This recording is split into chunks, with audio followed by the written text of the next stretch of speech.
Dottor Giuttari, dunque, nella scorsa udienza stavamo ricostruendo quello che era stata la sua attività e eravamo rimasti al punto in cui lei descriveva la sua attività relativa ai riscontri che erano stati a lei affidati, la ricerca dei riscontri in merito alle dichiarazioni fatte da Lotti. Vogliamo riprendere da quel punto lì, magari andando in ordine cronologico, come sono stati a lei affidati questi riscontri, se non sbaglio, sui fatti dal delitto dell'85 andando indietro, quindi riprendiamo da quel punto lì, se magari fa una sintesi, vede lei, per riprendere il discorso, e riprendiamo da quel momento lì della scorsa udienza. Grazie. Vabbè, seguirò quindi un ordine cronologico decrescente. Parto dal delitto degli Scopeti, quindi del 9 settembre, 8 settembre 1985. Su delega sempre del pubblico ministero ho eseguito i riscontri alle dichiarazioni del Lotti Giancarlo. Riscontri che indicherò in maniera specifica in riferimento proprio a particolari, a dettagli del racconto del Lotti in relazione a questo duplice omicidio. Il primo riscontro che indico è il rinvenimento di una buca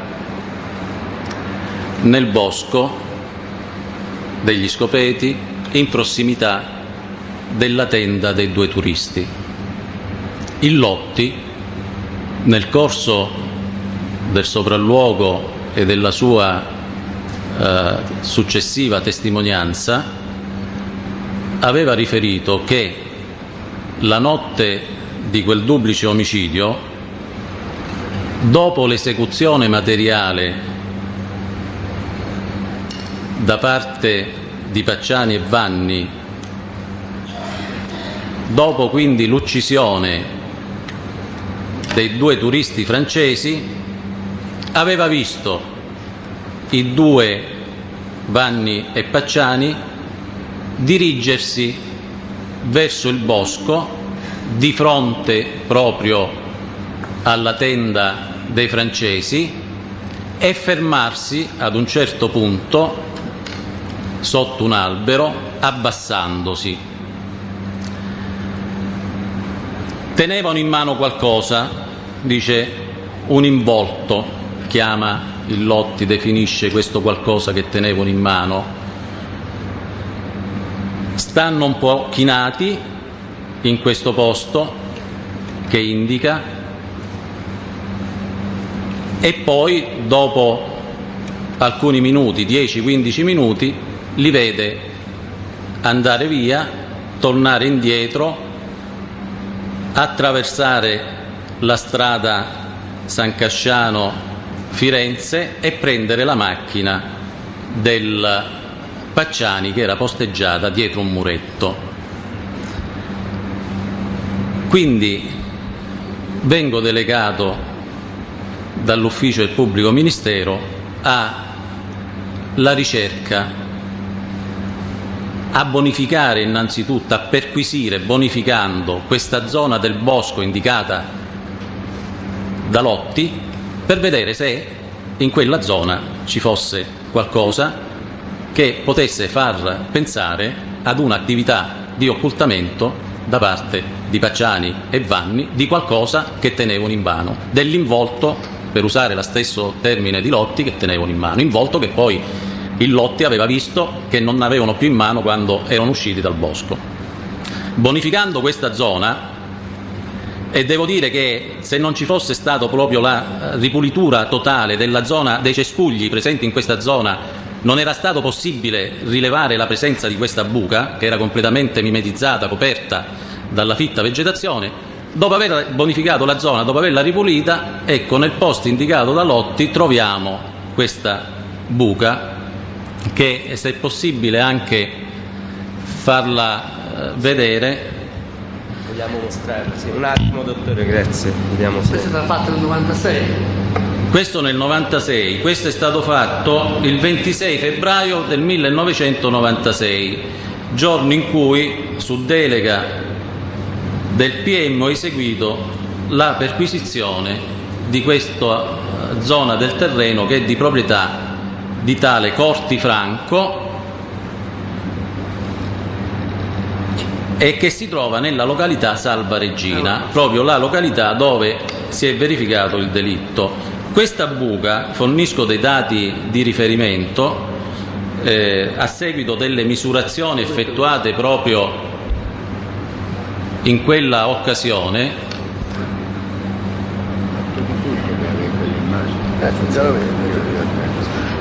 La telecamera di là. Questa è la telecamera qui. Posso? Sì, no, è col monitor che non corrisponde all'immagine. Va bene, lei può continuare. A seguito delle misurazioni effettuate in quell'occasione sul posto, questa buca si trovava a metri 7,70 dal bordo della piazzola ed era costituita da una cavità profonda circa centimetri 40 con diametro di centimetri 35 e 40 per 40. In pratica, dove noi vediamo nell'immagine il numero 1, il cartello col numero 1, il cartello col numero 1 sta ad indicare il margine della strada sterrata di fronte alla quale, sul lato quindi opposto al numero, vi era la tenda dei francesi. Quindi questa è la zona prospiciente alla tenda verso il bosco. La distanza tra il bordo di questa strada, quindi contrassegnato dal numero 1, alla buca, che è contrassegnata dal numero 3, che io non riesco a leggere, ecco, numero 3, è risultata 7,70 metri. Se possiamo far vedere adesso la foto del particolare della buca, perché dà proprio l'immagine dello scavo effettuato, è una vera e propria buca che sicuramente è stata utilizzata per mettere qualcosa dentro e che poi non è stata più ricoperta una volta che non serviva più alla funzione a cui era stata destinata. Dottore, chiedo scusa. Prego. Per chiarire meglio alla Corte, lei ha detto prima della bonifica qui c'era un albero, c'era qualcosa intorno? Sì, era tutto pieno di cespugli, cioè non solo io, ma i miei collaboratori, c'erano anche i vigili del fuoco che ci hanno aiutati in questa attività di ripulitura della zona. Non era possibile notare questa buca se non dopo, e lo è stato possibile solo dopo aver pulito, aver tolto tutti i cespugli. Quindi la buca era completamente coperta da questa vegetazione bassa, fittissima, che esiste là in quella porzione di territorio. Se non ho capito male, durante il sopralluogo l'imputato Lotti vi ha indicato la zona.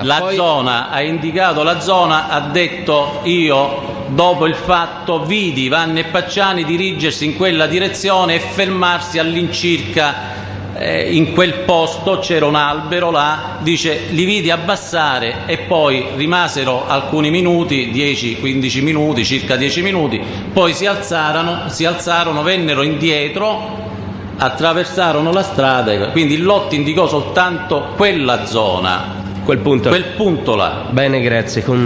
Dove poi, sul momento non è stato possibile vedere trovarla, perché la zona era completamente coperta da questa vegetazione molto fitta. Una volta ripulito, è venuta fuori questa buca. All'interno della buca c'era a sua volta un'altra piccola cavità, verosimilmente originata da un involucro inserito in quel posto, della dimensione di 9 cm per 15 e profonda centimetri 24. Se possiamo vedere il particolare di questa piccola cavità, eccola, che si trovava all'interno, su una parete, all'interno di questa buca più ampia. Nei pressi proprio della buca poi abbiamo trovato una bottiglia di vetro, di quelli che della Granini, c'era scritto sotto Granini, di quelli tipo succo di frutta, abbastanza nella parte centrale anche larga, non una bottiglia regolare, che era spezzata e si trovava proprio ai margini, nei pressi di questa buca. A proposito di questa attività, quindi dell'esistenza di questa buca, del rinvenimento di questa buca in questa zona indicata da Lotti, devo fare riferimento a testimonianza molto significativa a mio giudizio, di certo Ennio De Pace. Aspetta, prima di passare Prego. oltre, questa buca era piena di vegetazione, foglie secche? Dentro la buca non c'era nulla, era scavato, quindi sulle pareti terra e basta. Tutto intorno c'era vegetazione, che quindi cespugli che andavano a coprire l'apertura della buca. Quindi se noi non l'avessimo pulito tutta la zona intorno, ad occhio nudo non era possibile poter vedere questa apertura, che tutti i cespugli intorno... No, ma all'interno della buca cosa c'era?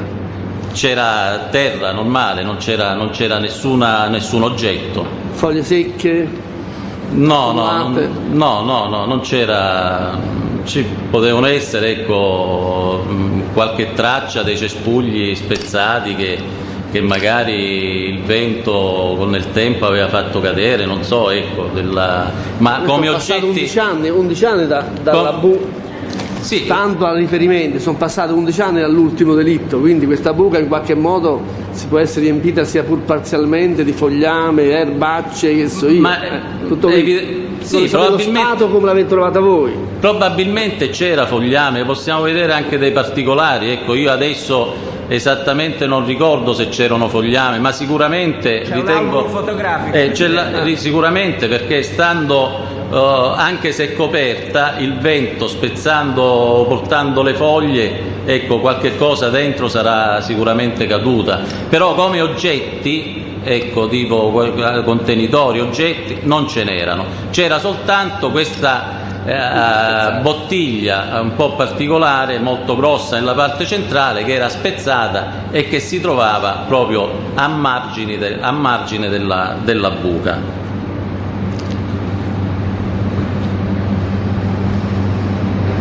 Presidente, chiedo scusa, forse sarà opportuno, io chiedo che la Corte lo acquisisca, se non lo ha già, il fascicolo fotografico relativo a questo sopralluogo, perché comunque non so se... Mi sembra che non l'abbiamo trovato. Non l'avete trovato. Il PM chiede di poterlo produrre come documento relativo al sopralluogo atto irripetibile, perché tutti i dubbi che lei ha avuto, o comunque le circostanze di fatto relative a questo rinvenimento, possono essere dedotti o comunque visti da queste fotografie. Bene. Ce l'ha lei questo l'albo? Sì, dalla Polizia Giudiziaria, lo mettiamo a disposizione delle parti e del cancelliere. Sono stati fatti tanti rilievi fotografici in quell'occasione, quindi sicuramente i dati possono essere rilevabili dalle foto. Posso andare avanti? Sì.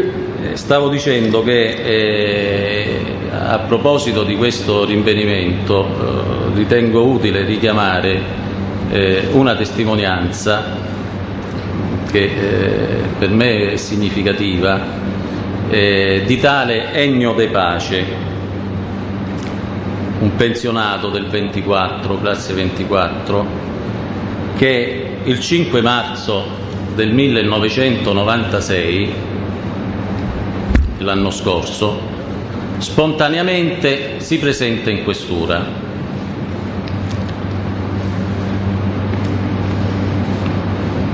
e ci racconta un episodio capitatogli nel mese di settembre del 1985 proprio agli Scopeti, nel bosco degli Scopeti. Il racconto che ci fa è questo. Dice: una mattina presto stavo andando a funghi nella zona degli Scopeti, proprio nel bosco degli Scopeti. Erano circa le 6 di mattina, avevo lasciato la macchina entrando da Chiesa Nuova in una casa colonica che si trova lì nel bosco, che poi vedremo nel rilievo fotografico. Stavo scendendo giù verso il vallone per poi risalirlo ed andare quindi verso la piazzuola dove poi si è verificato il delitto, quando ad un certo punto sento prima un fruscio di arbusti proprio a pochi metri di distanza da me, e subito dopo vedo sbucare fuori una persona da me successivamente riconosciuta con certezza per Pacciani Pietro. Questa persona mi colpì in modo particolare, sia per il suo camminare molto furtivo e sia per il fatto che teneva qualcosa sicuramente sotto l'ascella, in quanto aveva il braccio destro che comprimeva forte verso il colpo per tenere nascosto fermo qualcosa, e non rispose al mio saluto. Dice: io per una forma di cortesia, incontrandolo anche in una situazione così sospetta che mi mise un po' paura, lo salutai. Non mi rispose, mi guardò un attimo e poi di corsa andò via. Questa persona proveniva dall'altro lato del vallone verso dove io stavo per salire, e quindi dalla piazzola dove si era verificato il delitto. A questo punto è chiaro che la prima domanda spontanea che è venuta da fare al signor De Pace è: ma scusi, lei perché viene qui a distanza di tanti anni, se ha registrato, se è stato testimone di un episodio così strano, così anomalo, così curioso, proprio nel mese di settembre, quando si è verificato il duplice omicidio lì agli Scopeti? E il De Pace risponde, dice: sì, avete ragione, però io avevo visto che gli inquirenti avevano identificato il Pacciani, prima non lo conoscevo, io lo riconobbi quando vidi in televisione il Pacciani, riconobbi che si trattava di quella persona. Non mi feci avanti perché pensai, tanto l'hanno identificato. Vedendo però che è stato assolto, allora ho sentito il dovere civico di venire a raccontarvi questo episodio. Cioè, questo è venuto dopo la sentenza d'appello? Dopo la sentenza di appello, perché la sentenza di appello è del 13 febbraio del 1996, il signor De Pace si presenta spontaneamente, nessuno lo conosceva, il signor De Pace, si presenta spontaneamente nei nostri uffici il 5 marzo 1996, il 5 marzo, e dice: sì, vengo adesso perché per me, io prima sul momento quel giorno non l'ho riconosciuto, non lo conoscevo, l'ho visto poi in televisione, sui giornali, ho detto vabbè, sì, è collegabile l'episodio strano di cui io sono stato testimone, però l'hanno identificato, è sotto processo, la mia testimonianza me la tengo per me. Quando ha visto che è stato assolto, ha prevalso il senso civico di questa persona anziana, di questo pensionato del 24, e trova la forza per venire lì da noi a rendere la sua testimonianza.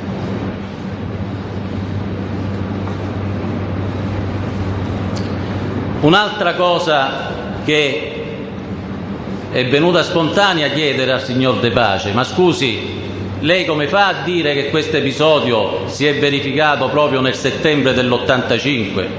A distanza di anni come può essere così preciso sulla data? E il De Pace, con molta sicurezza, dice: no, guardi, le posso dire con certezza che era settembre perché c'era il frutto tipico di settembre, c'era il frutto, un albero di sorbe, tipico frutto settembrino, dice, me lo ricordo benissimo. E poi comunque ancora alla data di quell'incontro non si era verificato l'incendio che successivamente ha interessato quella zona boscosa degli Scopeti. Quindi da questo limite entro il quale comunque si era verificato l'episodio dell'incontro. Facciamo gli accertamenti sull'incendio di questa zona del bosco. Ebbene, questo incendio è avvenuto il 20 ottobre del 1985. Quindi il signor De Pace ha fornito due elementi di riferimento temporali. Uno,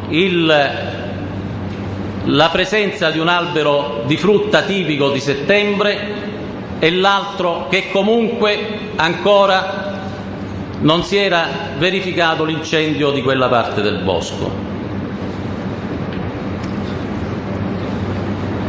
Se possiamo far vedere adesso la foto dei posti che dà proprio l'immagine esatta dei luoghi in cui... L'incendio interessò anche la zona della piazzola, per caso? Ma guardi, l'incendio interessò tutta quella zona. Dovrebbero esserci anche agli atti gli accertamenti che abbiamo fatto. Lo verifichiamo. Lo verifichiamo. Sì, interessò proprio quella zona boscosa di cui parlava e ci sono i documenti che abbiamo acquisito. Il 20 di ottobre è stato l'incendio dell'85. Possiamo far vedere la foto? Foto che è stata fatta vedere al testimone, al signor De Pace, e che il De Pace ha indicato i luoghi su questa foto dove si trovava lui, dove è avvenuto l'incontro. La lettera A, la casa colonica che si intravede sotto la lettera A, è la casa dove lui lasciò la macchina quella mattina per andare alla ricerca di funghi. Venendo da Chiesa Nuova, lui con la macchina arriva alla casa colonica contrassegnata dalla lettera A, lascia la macchina e a piedi procede verso il vallone sottostante, e quindi dove c'è la zona contrassegnata dalla lettera B, quindi siamo nel vallone che è sottostante la casa colonica e sottostante la piazzola del delitto che è contrassegnata dalla lettera C. Quindi il De Pace, procedendo a piedi dalla A verso la C, si trovava nell'attimo in cui si è verificato l'incontro nella zona contrassegnata dalla lettera B. In quel posto avviene questo incontro mattutino alle 6 di mattina con questa persona che proveniva dalla zona contrassegnata dalla lettera C, cioè dal luogo della piazzola del delitto. Ho citato questa testimonianza in riferimento alla buca perché è strano che il Pacciani, riconosciuto no, commenti no, lei dica i fatti.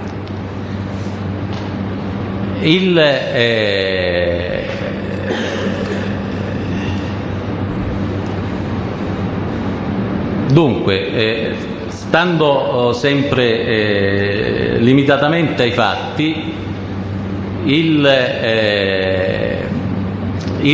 De Pace, nell'individuare i luoghi esatti in cui aveva avuto questo incontro, che l'aveva insospettito, faceva presente che altre volte era stato in quei posti, ma mai gli era capitato un caso simile. Cioè questa era stata l'unica volta in cui, andando a cercare funghi in quella zona, e andava in quella zona, specificava, perché pur abitando a Firenze aveva una figlia che abitava a San Casciano, quindi ecco, era per lui normale andare in quei posti. Mai prima di quella volta aveva notato una circostanza così per lui strana, così per lui anomala. Che ora era? Prego? Ha riferito anche l'orario? Le 6 di mattina. 6 mattina. Lui era appena arrivato al casolare, aveva lasciato la macchina, stava procedendo a piedi verso nel vallone sottostante alla casa colonica per dirigersi dall'altro lato. Erano le 6:15 di mattina e ha questo incontro. Dottore, scusi, Prego. circa la data di questo incontro è stato possibile approfondire niente di più del giorno rispetto all'omicidio, al fatto che c'era stato un incendio il 20, il De Pace ha detto niente di più concreto? Lei ricorda? Ma sì, un particolare credo proprio che l'abbia detto, un particolare. Poi sentiremo lui, solo Sì, se lo ricorda lei, che lo metteva Lo metteva in relazione, se non ricordo male, proprio all'omicidio. al lunedì mattina dell'omicidio. Lei non ricorda attraverso quale meccanismo della memoria del De Pace ci arrivò a quella mattina?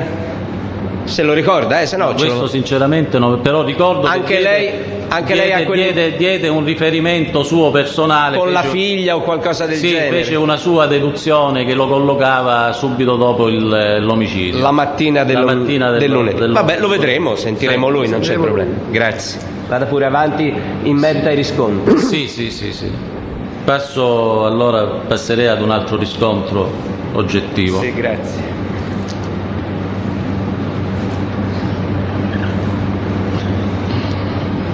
Il Lotti, sempre in relazione a questo duplice omicidio, riferiva che Pacciani e Vanni, usciti dal bosco, quindi vanno verso la strada, attraversano la strada. Scusi, ma questa volta è formale l'opposizione come avevo già. Va bene, lei riferisca a quale cosa deve ricercare. Devo La ricercare. dichiarazione del Vanno lo sappiamo perché sono acquisti italiani.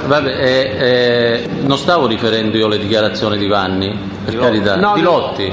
Del Lotti. Cioè, l'incidente probatorio sono a disposizione di tutte le parti Sì, della Corte, quindi stiamo già riscontrando dichiarazioni fatte, comunque non c'è problema.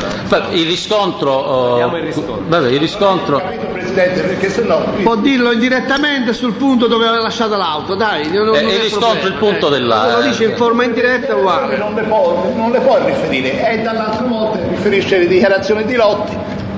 Io non lo so, Presidente, se mi permette avere. Il pubblico ministero mi lasci finire. Sì, poi- certo. Ora parliamo, facciamo parlare il Credevo avesse finito, mi scusi. Perché l'articolo 62 testualmente Grazie. dice: le dichiarazioni comunque rese nel corso del procedimento, quindi in qualsiasi fase, anche nelle indagini preliminari, non possono essere oggetto di testimonianza. Il teste ci deve riferire soltanto sulle sue attività investigative, non può continuare a dirci quello che ha detto Lotti e poi magari tra poco quello che ha detto Vanni. Questo, se no, io faccio formale eccezione di non utilizzabilità degli atti. Allora, però non si chiede perché non c'è motivo di alterarsi. Se no, No. si va avanti in questo modo. Alterandosi non si risolve nulla, si compiono soltanto le cose. Ha capito il problema? Sì. Allora, Presidente, mi scusi, potrei fare un'osservazione io? Mi sembra forse merita un attimo di attenzione questa opposizione formale.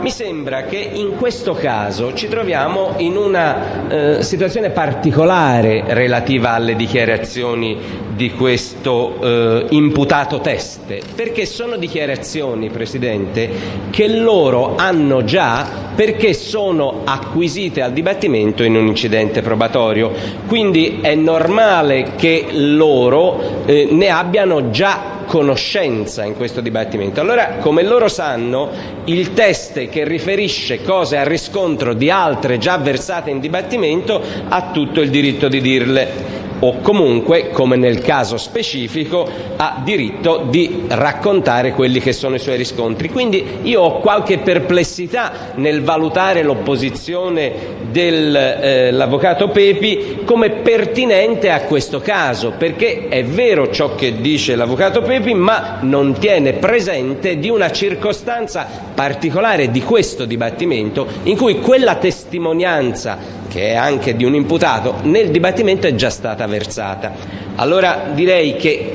ha tutti i diritti di dire quello che crede circa dichiarazioni fatte da Vanni, ma per quanto riguarda Lotti non c'è soltanto la circostanza che il Teste, dottor Giuttari, riferisce solo riscontri, ma riferisce cose relative a dichiarazioni che sono già versate nel dibattimento e che tutte le parti conoscono. Quindi mi sembra una situazione particolare io comunque conosco bene l'incidente probatorio, a volte non mi sembrano esatte le dichiarazioni del Teste. Sì, Presidente. Dice il Lotti, quindi Presidente, siamo un po' cauti. No, allora, Presidente, bene che ci sia la possibilità di verificarle, Presidente, ma siamo qui proprio per verificare questo dato. Se non lo facciamo, la verifica rimane terza. Io volevo dire che tutte le parti, non solo lei, Presidente, ma anche l'avvocato Pepi, le conosce quelle dichiarazioni, quindi ha la possibilità poi di controinterrogare il Teste. Bene, quindi se non tornano, benissimo, c'è il processo a posto. Non occorre che lei mi riproduca fedelmente cosa ha detto a lei o al incidente probatorio il Lotti, il Vanni, chiunque sia. Basta che lei faccia riferimento alla circostanza nuda e cruda. Noi sappiamo cosa ha detto, cosa ha detto, quindi non c'è problema. Cosa ha fatto lei e cosa ha trovato lei? Altro riscontro quindi che ho trovato, la testimonianza della Steppiman, che aveva visto uscire una macchina di colore chiaro. Come si chiama questa donna? Steppiman. Testimonianza dell'epoca, avevo fatto cenno anche nell'udienza di avantieri, Sharon Steppiman, che aveva visto uscire dalla stradina proprio di rimpetto alla piazzuola del delitto un'autovettura di colore bianco con a suo giudizio della Teste, della Steppiman, 2 persone, e che alla vista dei fari della propria autovettura improvvisamente aveva fatto marcia indietro e aveva spento le luci come per non farsi notare. E allora su questo riscontro obiettivo di questo luogo in cui da cui la Steppiman aveva visto avanzare verso la strada questa autovettura bianca e poi spegnere le luci e far marcia indietro, se possiamo far vedere la foto.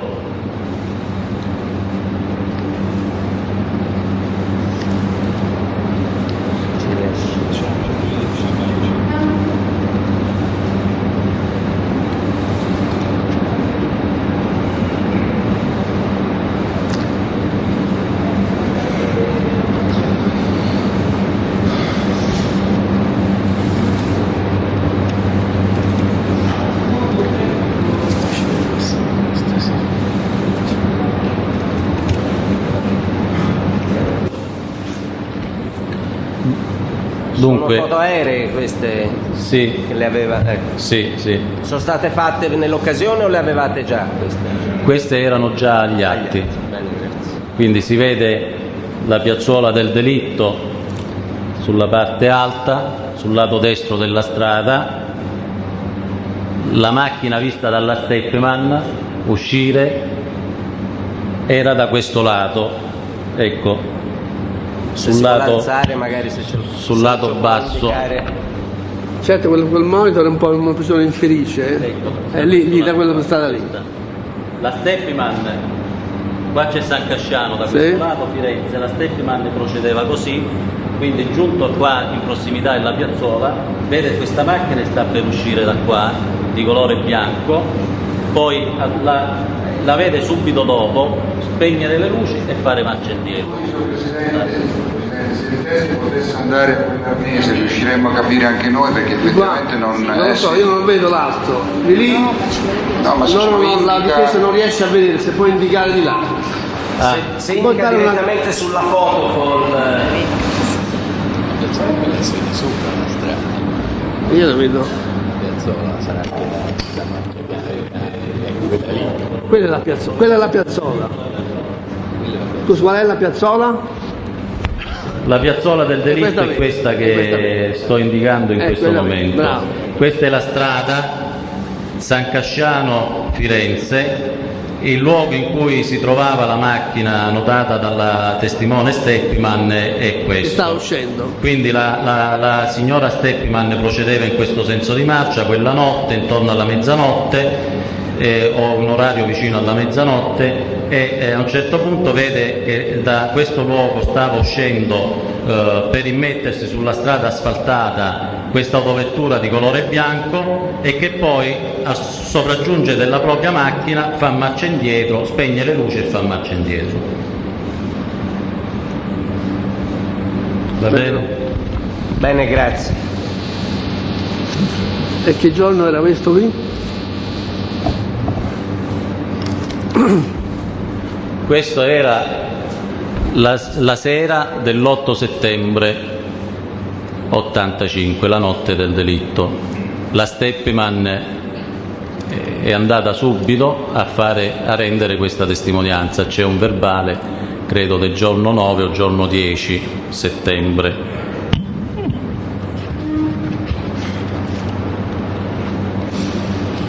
Il 10 settembre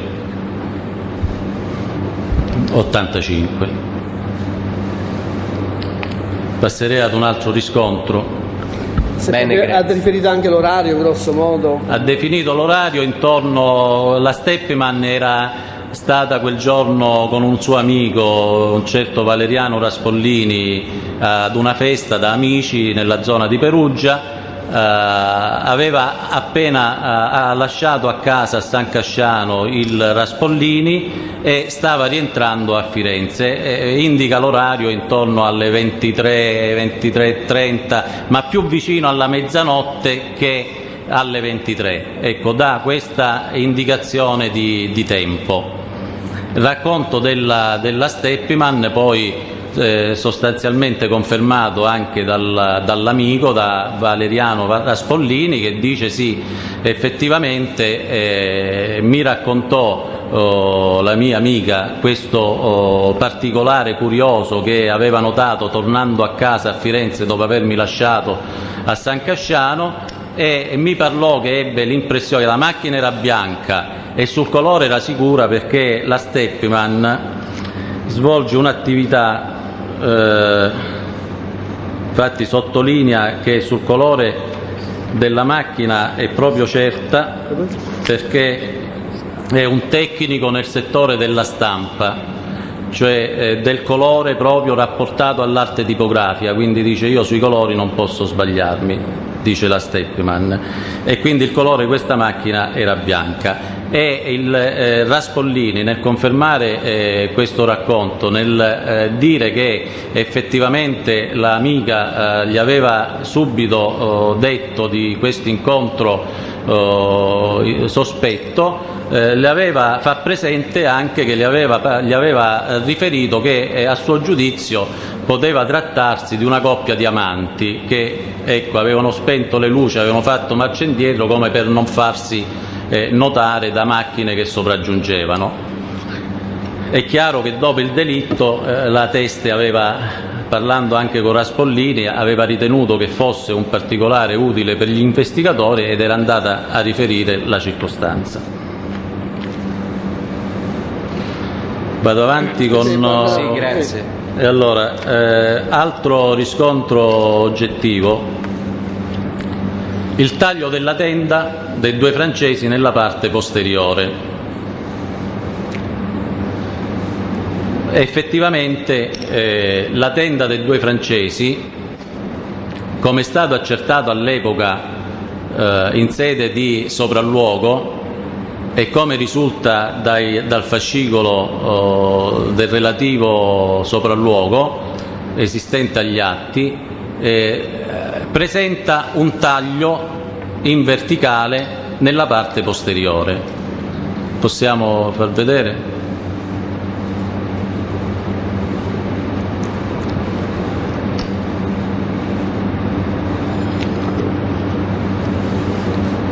Ecco, è abbastanza vistoso. Abbiamo, credo, 2 foto in cui si vede questo taglio. Esatto.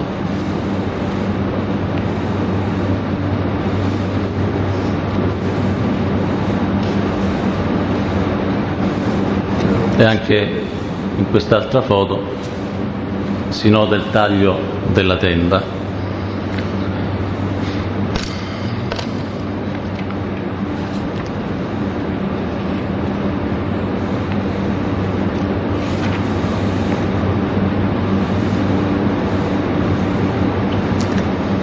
Passerei ad un altro Sì, riscontro. grazie. Vada pure avanti lei. Sì.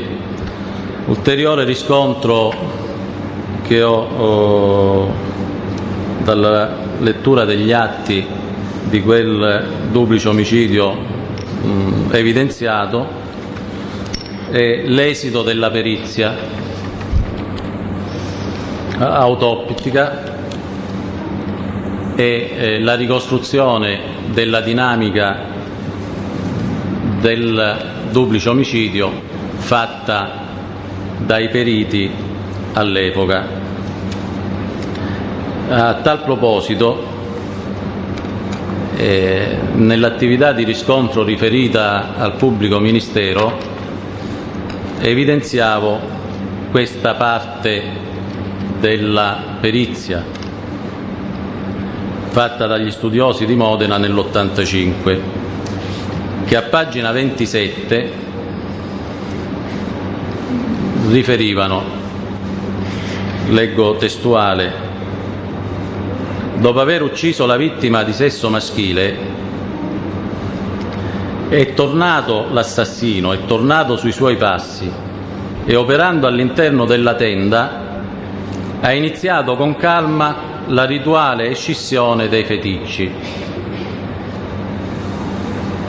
tagliando prima il seno con difficoltà di affilature del mezzo tagliente, quindi il pube, dove tali difficoltà di taglio non appaiono più documentabili.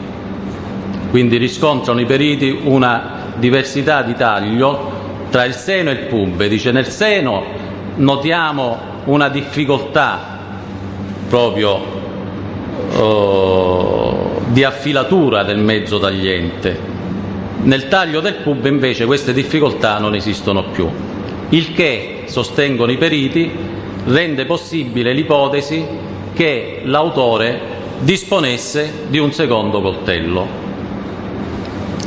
Quindi il riscontro che ho evidenziato dalla lettura di questi atti che illustravano la dinamica operativa del duplice omicidio è che per quel episodio delittuoso furono usati 2 coltelli.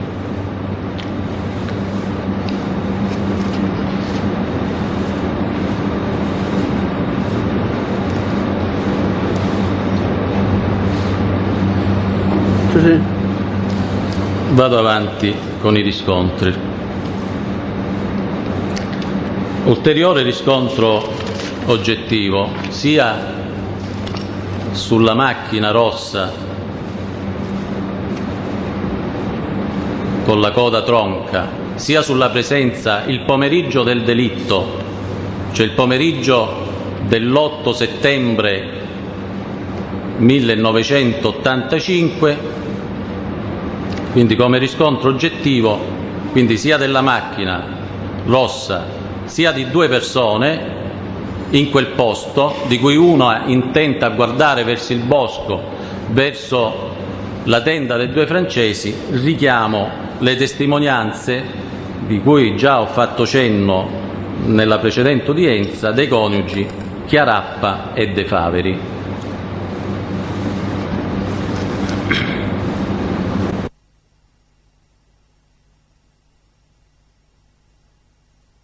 Due persone ferme che descrivono. Possiamo, dottore, far vedere nel caso in una foto dove si trova questa casa del Ruffo? Sì, così si capisce meglio. Lei ci aveva descritto la curva che avevano fatto. Sì, la donna aveva descritto la signora De Faveri. Non so se può magari fare come prima, andare sulla foto e mostrare. Del binocolo, È quello del binocolo, esatto. Quello col binocolo, e la moglie, soprattutto la moglie, che nella sua testimonianza spiega la manovra che hanno dovuto fare quel giorno, un po' difficoltosa a causa proprio della presenza di questa macchina rossa, la coda tronca e di 2 persone sul margine destro. Questo ovviamente lei non lo può dire, ma lo dico io, è un riscontro alle dichiarazioni di Lotti, che dice il pomeriggio erano andati lì.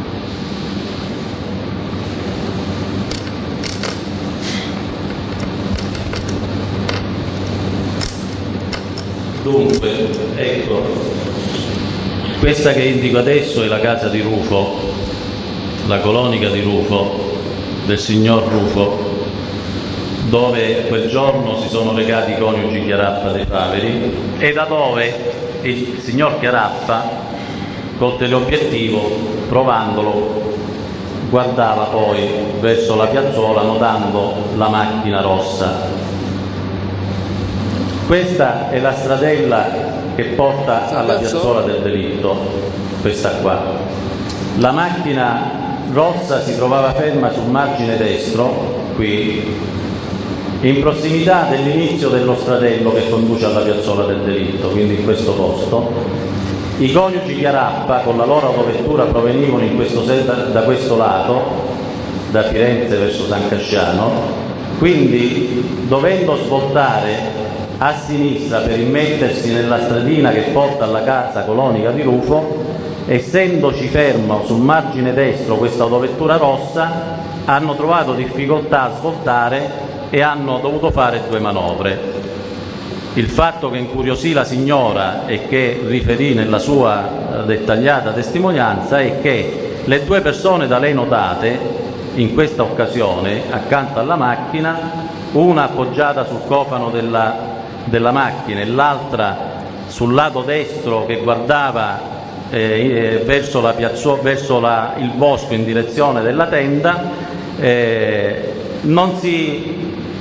neppure si voltarono per vedere loro che sopraggiungevano e avevano difficoltà in questa manovra di svolta, cioè completamente avevano ignorato la presenza e di conseguenza le difficoltà di manovra che il signor Chiarappa era costretto a fare per svoltare, proprio per la presenza dell'autovettura rossa ferma in quel posto. Bene, grazie. Vediamo di andare avanti, eventualmente se non ce ne sono altri, almeno di quelli rilevati da lei, di riscontri per quanto riguarda l'85, passiamo alla sua attività per il delitto precedente. O se ce ne sono altri dell'85. Ma in relazione ai riscontri dell'85 che ho evidenziato, vorrei citare per ultimo. Prego. È la posizione in cui venne trovato il giovane francese ucciso. Se possiamo far vedere la fotografia, si trovava, e risulta dagli atti fotografici e sia dal verbale di sopralluogo esistente agli atti, si trovava su un cespuglio con i piedi che erano sollevati da terra di 50 centimetri circa. Ecco, questo è il dato obiettivo che vorrei segnalare senza commenti. Ecco, la presenza di questo ragazzo ucciso che viene trovato dagli inquirenti che giungono sul posto sopra un cespuglio. sollevato quindi da terra. C'era il barattolo di vernice, cos'erano quei barattoli? Sì, c'erano dei barattoli, delle lattine buttate sopra, ecco, però non era per terra, era su un cespuglio. A 50 centimetri c'è il verbale di sopralluogo della scientifica, credo che sia la pagina 2 di questo verbale, che descrive il rinvenimento e la posizione del cadavere del ragazzo francese. Dice che i piedi erano a 50 centimetri sollevati da terra. Bene, grazie. È un dato obiettivo, poi le valutazioni circa come ci possa essere arrivato omesso da una o più persone le faremo a tempo debito. Vogliamo vedere se ci sono riscontri per i delitti, o meglio, ci sono senz'altro, lo sappiamo sia io che lei, vediamo le parti, vediamo quali relativamente stiamo andando a ritroso per il delitto dell'84, a ritroso anche nelle dichiarazioni a cui lei deve, di lotti per le quali lei è stato incaricato di riscontri. Sì. Allora, delitto di Vicchio. Delitto di Vicchio, esatto. 29 luglio 1984, località La Boschetta. In relazione a questo delitto, già nell'udienza precedente ho riferito alcuni dei riscontri che richiamo brevemente per non ripetermi. Mi riferisco alle testimonianze sulle macchie di sangue sulle pietre del fiume Sieve e alle testimonianze sui pedinamenti fatti alla ragazza uccisa pochi giorni prima dell'omicidio, testimonianza di Poggiali Mauro in particolare, e di cui ho parlato. Altri riscontri oggettivi in relazione a questo duplice delitto che ho evidenziato nell'attività di riscontro delegatami sempre dall'ufficio del pubblico ministero, lo rilevavo nella perizia relativa all'esame autoptico eseguita a suo tempo dai professori Maurri e Marini sul cadavere della ragazza. Qui devo aiutarmi col documento per leggere testualmente quello che scrivevano in quell'occasione, nell'84, i due professori. In questa perizia... Scusa, prego. Prima di parlare della perizia Maurri, eccetera, è che lei ha parlato dei pedinamenti della ragazza qualche giorno prima, insomma, nei giorni prima del delitto, eccetera. Ecco, a me risulta che leggendo gli atti degli episodi, eccetera, che i familiari del ragazzo, verso le 11 giù di lì, ora non ricordo esattamente, fece una denuncia ai carabinieri loro che non era tornato il ragazzo, perché il ragazzo pare che doveva tornare entro le 10:30. All'uncio non lo vedono tornare, fece la denuncia ai carabinieri. Ecco, cosa può riferire su questo punto? Questa già siamo alla sera del delitto. Sì, ma come mai questo ragazzo non torna, ritarda mezz'ora, alle 11 siamo d'estate, ancora un'ora possibilissima? S'allarma, da cosa era originato questo allarme? Forse credo. Prego, dottore, se lei lo sa perché pace. Il dottore all'epoca non c'era, quindi ha solo letto atti. Se nell'indagine di riscontro ha verificato anche questo, ma io credo, ho letto questa parte qua, se non ricordo male, credo che forse era anche più tardi delle 11, perché la madre del ragazzo era stata fuori da alcuni parenti, era rientrata a casa, trova l'altro fratello, c'era una partita di calcio importante, penso dell'Italia, chiede notizie di Claudio, che doveva essere a casa anche per la partita, non c'è, Claudio non c'è, il fratello non sa dove si trovi, credo però che la denuncia sia avvenuta dopo le 11, ecco, già si era arrivati a un'ora in cui ecco, la preoccupazione si era fatta forte e la madre aveva... Cioè il problema mio è solamente questo, Sì. sapere da chi era originato questo allarme. Perché erano allarmati questo ragazzo ritarda di 1 ora, 2 ore? In fondo c'è una ragazza, tranquillamente usciva, era fidanzato se non erro. Quindi se ha verificato questo, tutto qui. No, io Nient'altro. come diceva il PM all'epoca non c'ero, ho letto gli atti, negli atti ci sono tante testimonianze di amici che si sono adoperati, si sono messi alla ricerca intorno alla mezzanotte, l'1, le 2, ecco, c'è stata proprio una ricerca frenetica di questa coppia, ecco, di questo ragazzo, però ecco, il perché credo che ad un certo punto in quegli anni c'era la psicosi anche del mostro, ecco, c'era un certo allarmismo, quindi le famiglie stavano in pensiero se si verificava un ritardo da parte di congiunti, una situazione strana, ecco, anomala nel ritorno a casa, ecco. Quindi ritengo che l'allarme sia stato originato da questo. Può continuare. Dottore, mi scusi, Prego. prima forse di passare alla perizia, a proposito, dato che l'argomento l'ha introdotto il Presidente, è forse vedere se ci sono altri riscontri, se lei ha in mente, relativi al fatto che almeno la ragazza aveva manifestato qualche suo timore, aveva fatto racconti a qualcuno, dal momento che lei ha citato le testimonianze di quelli che l'accompagnavano a casa. Quasi sembra di capire, ricostruendolo poi, ma sono solo sensazioni, le deduco anche dalla domanda del Presidente, che questi ragazzi avessero manifestato del timore. Lei sa o ha avuto contatti con qualcuno, citato come teste quella signora olandese, relativi al fatto che la ragazza aveva manifestato a terzi, ai familiari o in parte, le sue preoccupazioni, che poi, se non sbaglio, e questa è sempre una cosa che dice il PM, sono preoccupazioni perfettamente coincidenti con dichiarazioni di Lotti. Mi riferisco a questo clima di questi ragazzi che forse può in qualche modo aver stimolato, ma è solo una deduzione, le paure dei familiari. Sì, ci sono elementi precisi in questo senso. Volevo citarli dopo, li cito adesso. Sì, forse come argomento viene bene oggi. La madre della Pia Rontini, Christensen Vinni,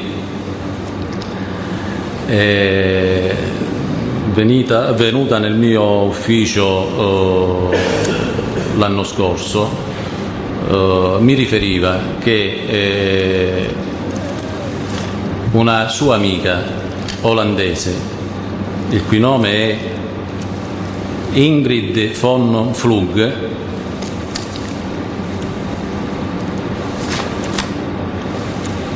in occasione dell'ultima visita fatta alla famiglia Rontini qua in Italia, in occasione del compleanno della ragazza, aveva riferito loro che la Pia Rontini,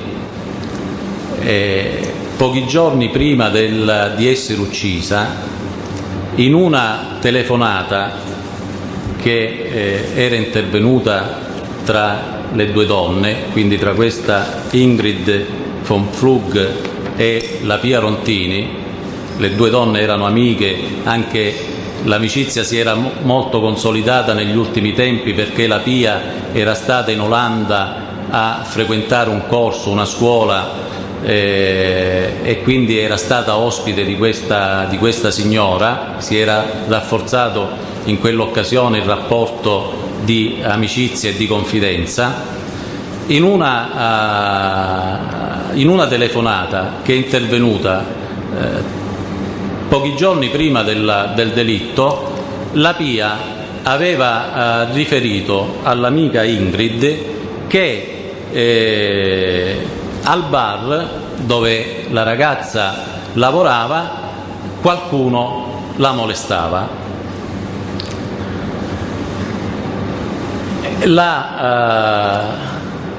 L'amica olandese, la Ingrid, vide che nel riferire questo era un po' turbata la ragazza e le aveva consigliato di cambiare poi lavoro. Dice: se vieni molestata lì, cambia lavoro. La Ingrid successivamente inviò al mio ufficio una lettera in olandese, poi fatta tradurre, in cui confermava il contenuto di questa conversazione intercorsa con la Pia pochi giorni prima che la Pia venisse uccisa. E la lettera è agli atti perché è stata trasmessa all'ufficio del pubblico ministero. Su questa, prego.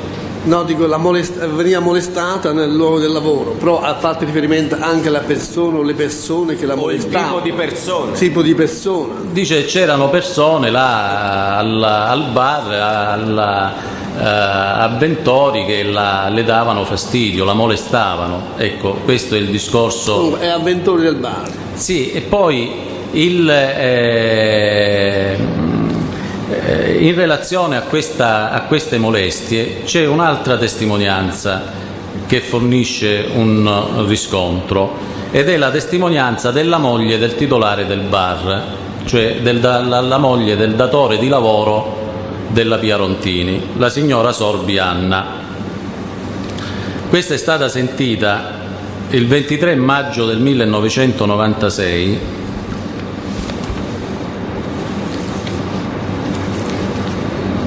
e riferiva in quell'occasione che le risultava, per averlo sentito al bar,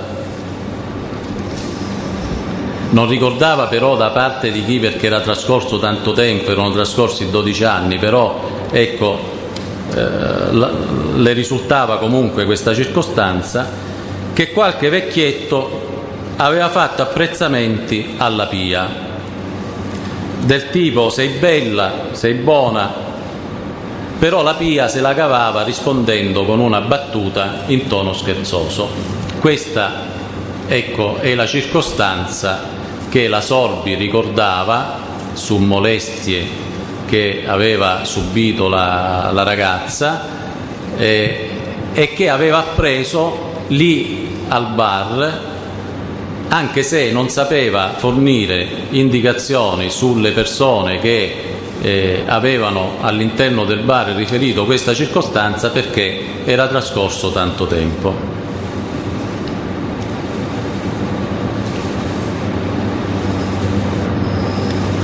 Ecco, dottore, vogliamo riprendere allora da dove l'avevo interrotto sul... Sì, stavo dicendo prima del riscontro rilevato dalla perizia autoptica eseguita dai professori Maurri e Marini. In questo elaborato esiste un capitolo intitolato Eventuale sopravvivenza e possibilità di movimenti coordinati e finalistici della ragazza. A pagina 59 di questo elaborato, dopo che i periti si erano espressi sul colpo d'arma da fuoco che aveva colpito la giovane, i periti dicono testualmente: sul cadavere non ci sono segni che indichino la comparsa di morte immediata, ma al contrario ci sono segni indicativi di una certa sopravvivenza che, come abbiamo già detto, sono rappresentati dall'edema polmonare. Ed ancora dicono: per quanto riguarda il carattere delle lesioni da arma bianca al collo, la ragazza presentava delle ferite. Scusi, però devo rilevare una cosa. Ora, lei legge la perizia, ma la perizia già fa parte del processo, sappiamo cosa dice, l'abbiamo letta, la leggeremo, vedremo se è un riscontro. Presidente, noi lo conosciamo già, il dottore racconta i riscontri che ha fatto lui, noi gli diciamo che lo sappiamo e andiamo avanti, non è che... Appunto, basta dire il riferimento alla sopravvivenza del perito sulle deduzioni che fa e basta. Bene, non Presidente, occorre, sennò senz'altro. il processo lo fa lui e basta. Bene. Ma forse i fatti li racconta come li ha vissuti lui. Questa era la domanda che gli ho fatto io. Colpa mia che gli ho fatto la domanda, Presidente. Non diamo a Cesare quel che è di Cesare. È un riscontro che io ho riferito. È anche stato negli incaricato atti. di questo riscontro. E dottore, ne può sorvolare su questo perché la Corte lo conosce già. Altro riscontro oggettivo cui faccio riferimento sono le dichiarazioni della Nicoletti che è stata nella piazzola di Vicchio con Lotti. È stata nella piazzola di Vicchio con Lotti, il sopralluogo con la Nicoletti che riconosce la piazzuola e indica anche la posizione in cui Lotti in quelle occasioni aveva fermato la propria autovettura.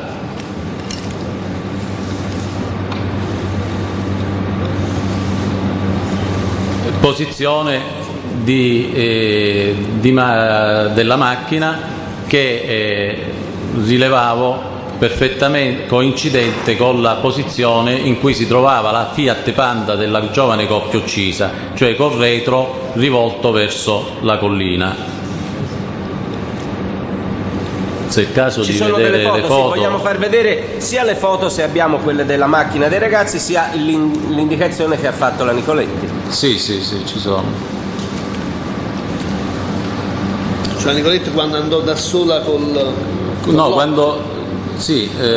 la Nicoletti andò da sola con il Lotti, quindi poi in sede di sopralluogo fatto dalla polizia giudiziaria riconobbe il posto e indicò anche, fece presente che quando andò con Lotti non c'era la ghiaia per terra che invece, e indicò anche la posizione come con la parte posteriore della macchina verso la collina. E nei riscontri ho trovato anche l'analogia con la macchina, la Fiat Panda della coppia uccisa che si trovava in quell'occasione la sera del delitto con la parte posteriore verso la collina.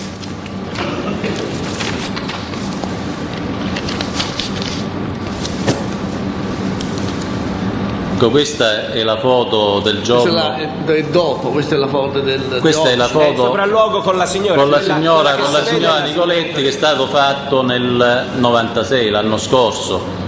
Si vede la ghiaia per terra e la posizione, con le spalle alla collina, praticamente verso l'albero dove sono le croci in cui era messa la macchina del Lotti quando era andato con la Nicoletti. Se vediamo adesso la foto della Panda, eccola qua. Si vede che non c'è la ghiaia, è intera battuta e la parte posteriore della macchina è proprio verso la collina. La zona chiaramente all'epoca era tutta anche circondata da sterpaglie, da vegetazione, oggi è pulita, quindi si presenta diversamente.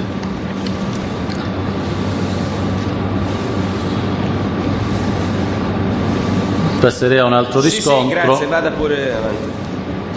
Un altro riscontro, il casolare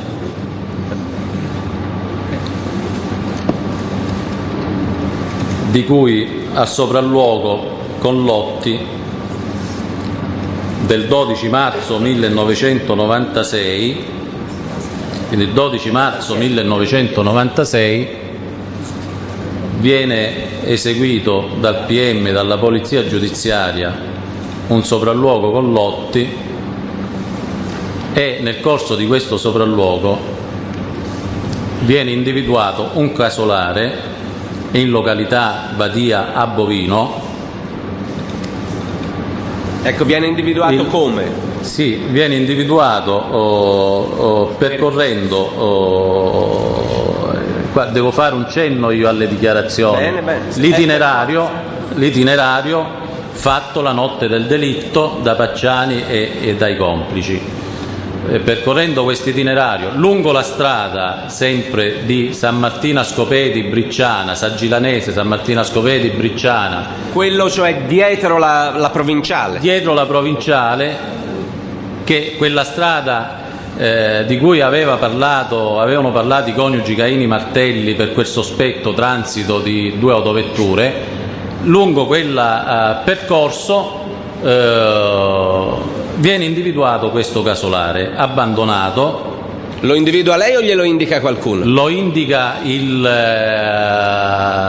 Lotti. Lei l'aveva mai visto? C'era mai stato, dottore, in quel casolare? Assolutamente no. Fu il Lotti che glielo indica? Fu il Lotti che l'ha indicato. Grazie.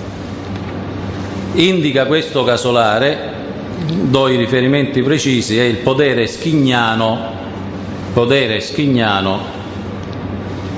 numero 54. Cioè lui, facendo la strada, glielo indica? Lo indica. Beh. Per arrivare in questo casolare bisogna lasciare le macchine un po' più sotto, perché l'ultimo tratto di strada è dissestato, quindi bisogna andare a piedi, e le macchine bisogna lasciarle al podere Poggiolino. Il casolare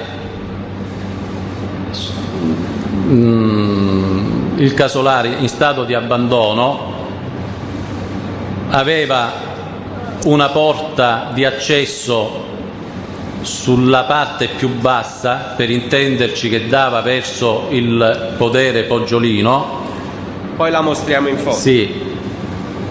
Entrati in questa stanza, sulla parete destra di questa stanza vi era nel muro a secco una cavità,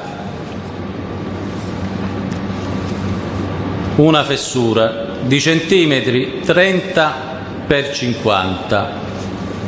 A lei questa fessura, mi scusi, io le rifaccio la domanda, viene indicata da Lotti, lei non l'aveva mai vista? Assolutamente. Bene. Viene indicata da lui, addirittura ancora prima di entrare nella casa, che era chiusa, di entrare nella stanza, viene indicata la parete sul lato destro.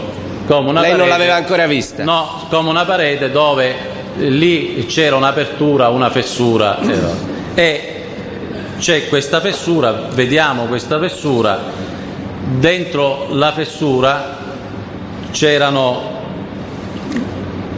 pietre, erba secca e terra, non conteneva nient'altro. C'era quest'erba secca, delle pietre piccole e della terra.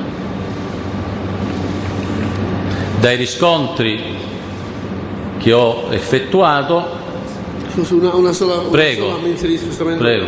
Di questa casa colonia abbandonata, di questa parete, di questa fessura, eccetera, parlò Lotti quando facesse il sopralluogo o ne parlò prima, ancora prima di fare il sopralluogo?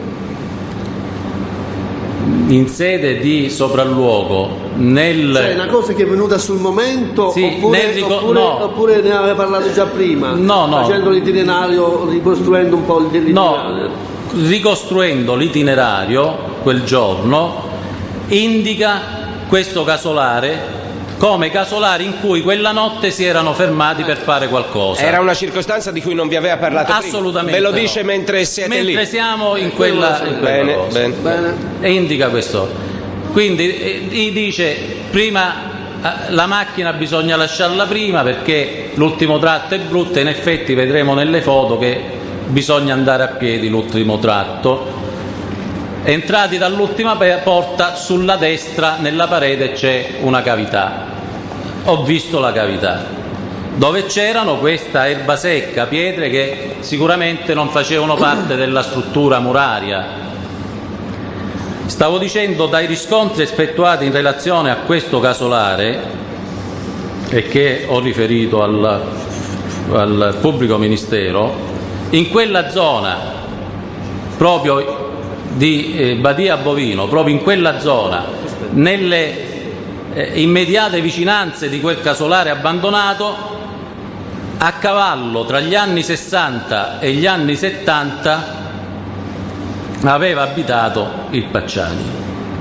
Cioè proprio in quel casolare lì? Prego? In quella zona lì? Sì, quella contrada è nella prossimità di quel casolare. Per diversi anni, dopo essere stato scarcerato per la questione di quel famoso omicidio Bonini, del 51. Dopo essere scarcerato nel 64, era stato scarcerato per quella, se non ricordo male, per quel delitto, lui negli anni a cavallo tra i 60 e i 70, prima sostanzialmente di trasferirsi nella zona di Montefiridolfi, lui aveva abitato, e nella zona di Montefiridolfi si trasferisce nel 74, quindi prima, proprio negli anni a cavallo tra i 60 e i 70, aveva abitato e aveva lavorato in questa località, nelle proprio immediate vicinanze di questo casolare abbandonato che è stato indicato da Lotti. Vogliamo vederlo nelle foto? Sì.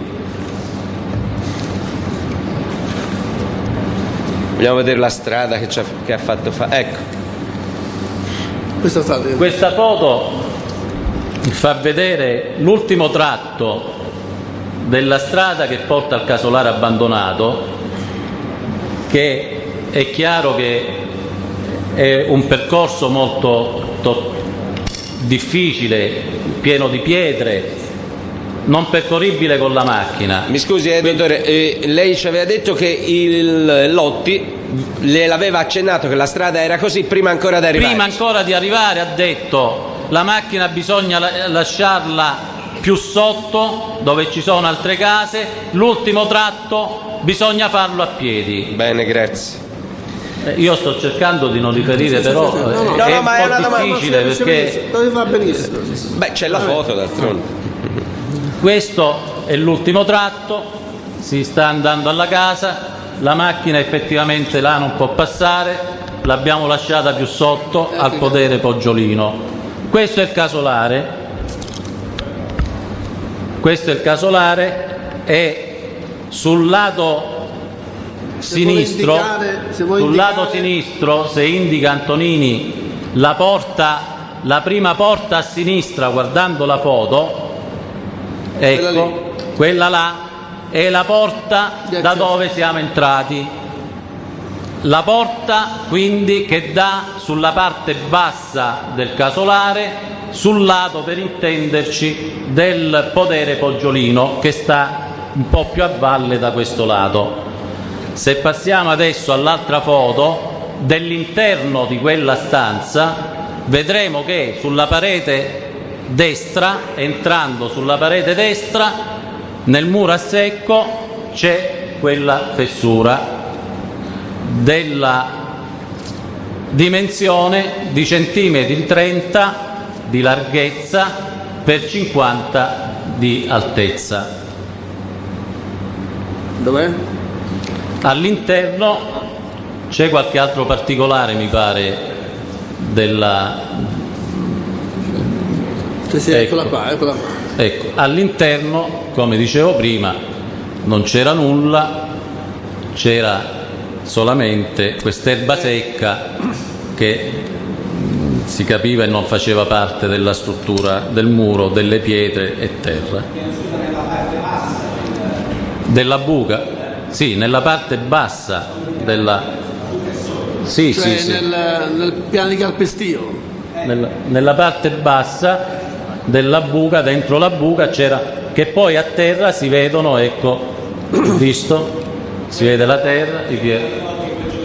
Sono stati tolti quel giorno là e si vedono anche dei pezzi di rami secchi e erba secca e pietre e terra che erano all'interno di questa cavità.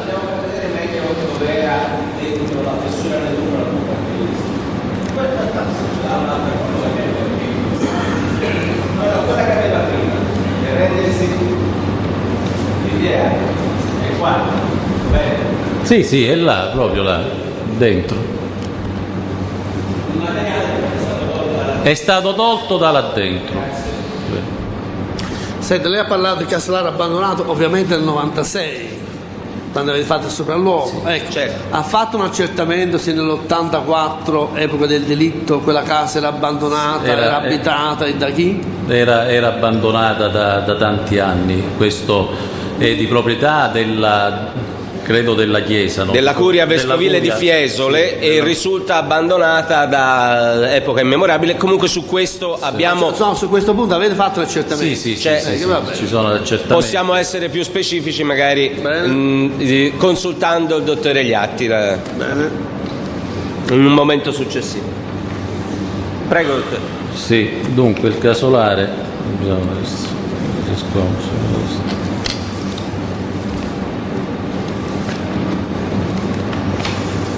ultimo riscontro è l'esistenza. Poi magari facciamo una breve sospensione, Presidente. Sì, magari vabbè, noi facciamo Vicchio e poi facciamo la sospensione. Sì.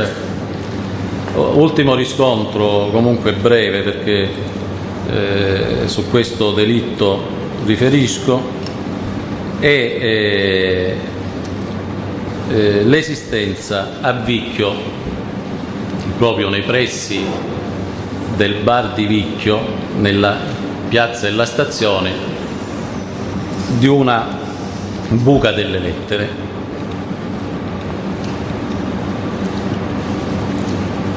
Ho eseguito questo riscontro sempre su delega del PM, perché bisognava verificare se nei pressi del bar dove lavorava la ragazza vi era una buca di lettere. All'epoca dell'84? All'epoca dell'84, esatto. Esiste Questo veramente esiste anche, abbiamo fatto il tuttora? rilievo fotografico. C'è questo rilievo, lo vogliamo mostrare? Sì, esiste. Il rilievo chiaramente fatto adesso nel corso di questa delega, però la cassetta la buca delle lettere esisteva anche nell'84 e si vede sotto la lettera A la buca delle lettere, e il bar dove lavorava la ragazza uccisa è sul lato sinistro, in quel manufatto là, sul lato sinistro, dietro questo box, Sì, quindi siamo vicinissimi al luogo di lavoro della giovane Pia. C'è stata la necessità di fare questa verifica e l'abbiamo riscontrata positivamente. Lei ha riscontrato tramite il servizio postale che esisteva anche all'epoca? Sì, esisteva. Presidente, se è possibile possiamo fare una breve interruzione? un quarto d'ora, va Grazie, bene? grazie. Abbiamo esaurito Vicchio, no? Sì, abbiamo allora esaurito. volevo fare una domanda, così prima per se non mi passa di mente. Prego.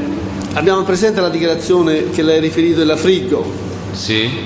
di quella stradina che lei percorreva in discesa e le macchine, andavano in salivano, salita. esatto. Questa stradina che si collegava alla strada che poi porta alla Fonticina e quindi alla Nazionale. Si collegava alla strada che porta alla Fonticina e alla strada dove poi c'era il Casolare, di cui ho parlato prima. Voglio sapere se su questo punto, non voglio sapere cosa ha detto, però se ha fatto qualche dichiarazione il Lotti. Conosceva quella strada indicata dalla Frigo, risulta negli se quella atti. sera l'ha percorsa o no? L'ha percorsa, risulta negli atti. Bene. Ha proprio fatto quel giro lì che abbiamo disegnato noi. Ma dal grafico non risulta veramente, da una piantina che abbiamo negli atti, risulta un po' diversa la situazione, ecco perché faccio la domanda. E lo facciamo poi, ce Quella lo facciamo vabbè. spiegare. Presidente, Sì, quando se viene il Lotti fosse... si dirà... Comunque, scusi, no.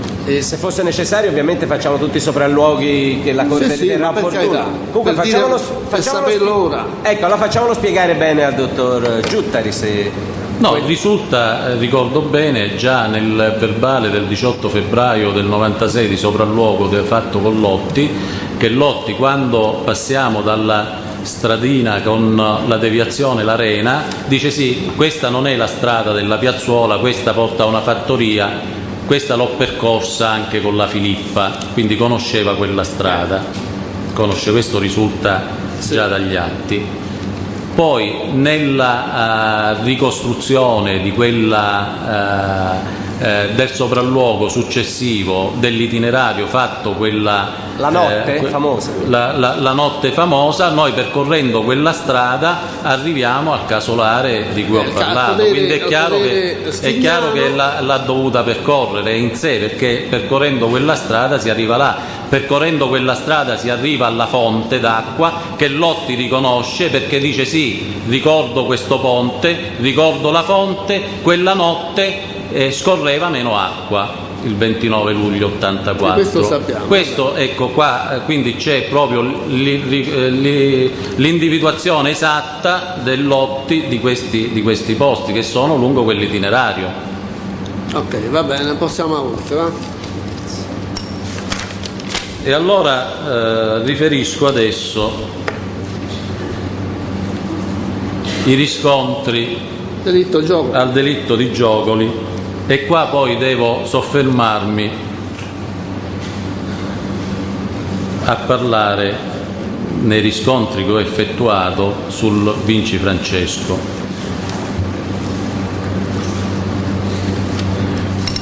Delitto di Giogoli che si è verificato il 9 settembre del 1983.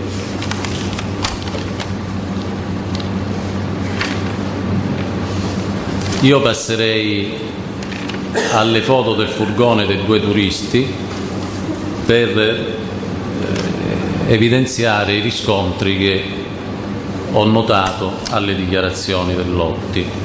Il furgone, questa è la foto fatta dagli operatori della scientifica in occasione della scoperta dei cadaveri il giorno 10 settembre 1983, il furgone presentava dei fori prodotti da colpi d'arma da fuoco sulla fiancata laterale destra ed esattamente nei vetri. Se si può fare un particolare più da vicino, ecco, quindi presentava dei fori, segno questo che erano stati esplosi da fuori all'altezza dei vetri.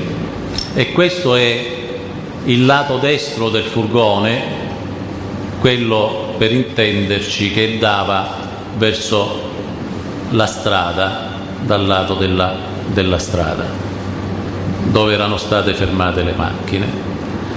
Il furgone, vedendo la successiva foto della fiancata sinistra, lato guida, presentava dei fori anche su quel lato, sempre nei vetri che sia da questo lato che dal lato destro, come abbiamo visto nella foto precedente, erano in parte, almeno uno, coperto di bianco, di vernice bianca. Andando alla successiva foto, vediamo che sul sedile anteriore del furgone veniva rinvenuto un bossolo di pistola. Ecco il particolare del bossolo sul sedile, segno che erano stati esplosi colpi d'arma da fuoco dentro il furgone, anche da dentro il furgone. E questo si rileva dai rilievi esistenti nel fascicolo fatto all'epoca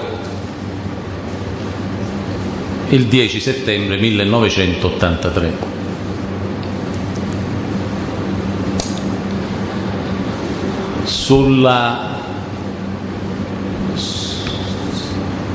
Sugli spari a furgone, ma già esiste negli atti dell'altro processo, ho riscontrato uno studio peritale che per l'artezza, per i fori, facevano riferimento ad una persona che doveva essere alta 1,80 m circa. Questo per quanto riguarda i riscontri sulla attività, proprio sulla dinamica esecutiva del delitto. Scusi dottore, ovviamente non citando, onde evitare opposizioni, lei faceva riscontri in questo caso positivi rispetto alla dinamica descritta da Lotti, questo che ci sta dicendo. Sicuramente. Lo ridiciamo. Non cito le dichiarazioni di Lotti per i motivi detti prima, quindi, però è chiaro che quello che io riferisco lo riferisco in quanto riscontrato positivamente in relazione alle dichiarazioni del Lotti che risultavano dai vari verbali resi da Lotti nel tempo, dai vari verbali di interrogatorio che mi erano stati trasmessi dal PM per i riscontri. Quindi in una visione complessiva di tutti i verbali, delle dichiarazioni in tutti i verbali del Lotti, che sono diversi. Questi sono i riscontri oggettivi che lei ritrova in quella ricostruzione della polizia giudiziaria a quelle dichiarazioni. A quelle dichiarazioni. Qui, come rispetto all'altezza dei colpi, al luogo e alla posizione dei boss. E quindi alla dinamica esecutiva del delitto. Con colpi quindi esplosi sia dal lato destro del furgone sia dal lato sinistro e sia dentro il furgone. Bene. Altro riscontro: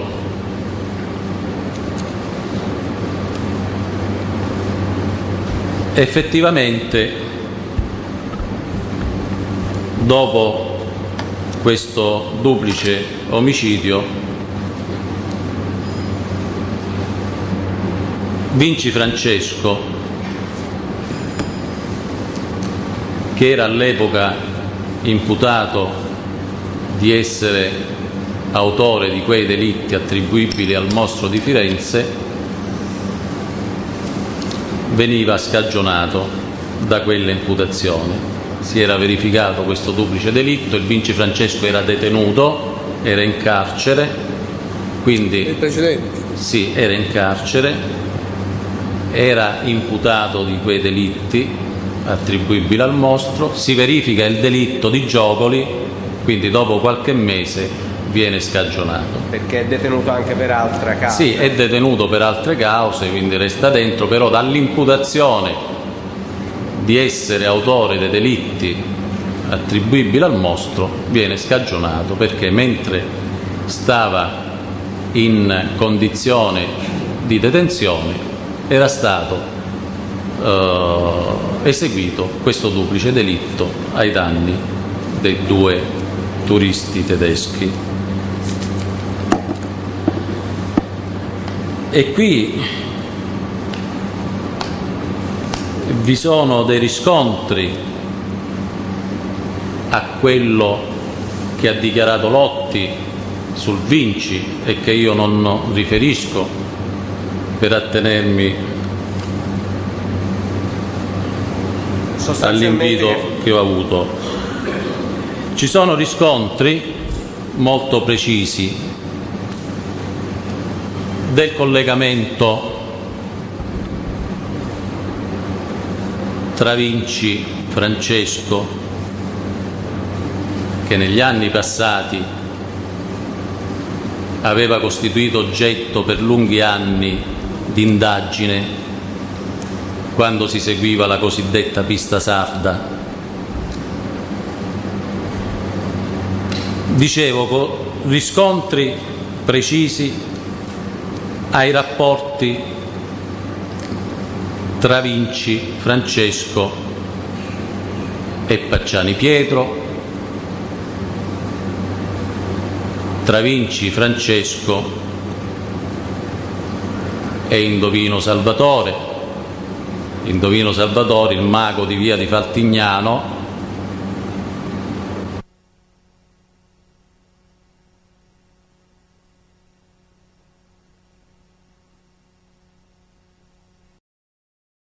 da Pacciani. Quali sono allora queste dichiarazioni, questi riscontri sul collegamento? Riscontri che danno attendibilità innanzitutto a quello che racconta Sgangarella. Le dichiarazioni di Sgangarella le posso citare. È un test, quindi nei limiti in cui è stato sentito da me.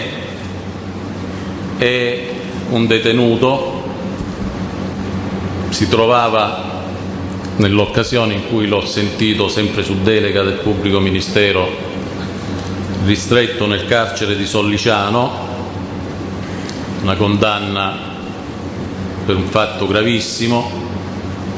Aveva stuprato e ucciso una bambina di 8 anni. Era stato per lungo periodo della detenzione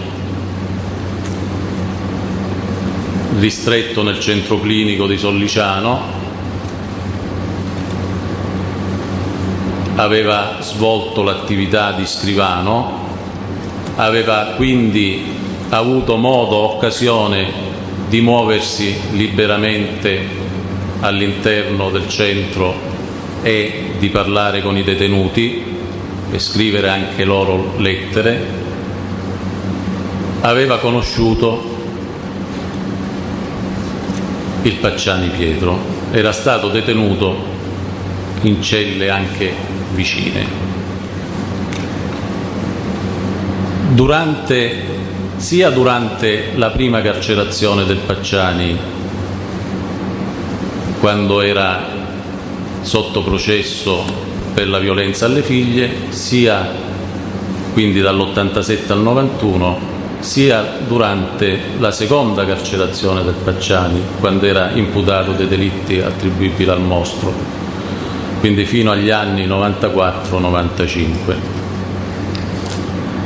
Sgangarella viene sentito in più occasioni, nel mese di maggio o giugno dell'anno scorso, mese di giugno del 1996,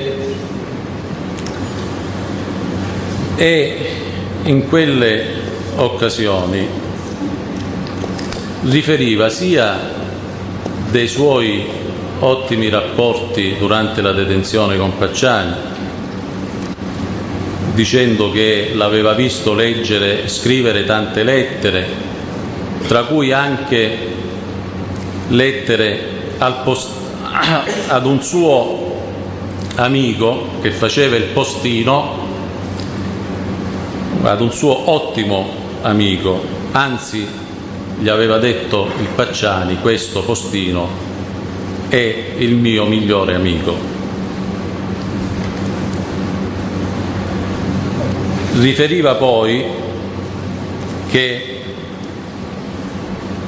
diverse cose che riguardavano il Pacciani lui l'aveva apprese dal Vinci Francesco. Ecco il collegamento, perché il carcere e la circostanza poi riscontrata positivamente per i periodi di codetenzione, aveva conosciuto il Vinci Francesco, il quale all'epoca era imputato per i delitti del mostro, era comunque oggetto di indagine per i delitti del mostro.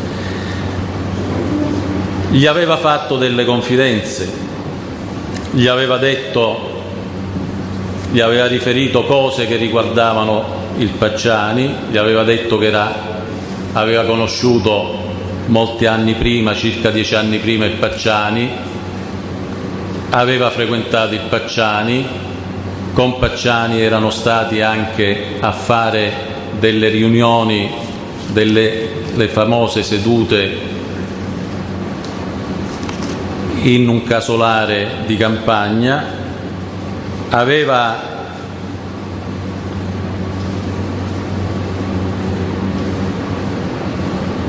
segnalava poi che in quel periodo il Vinci era particolarmente depresso. Gli aveva confidato che lui stava pagando per gli amici che lo avevano abbandonato.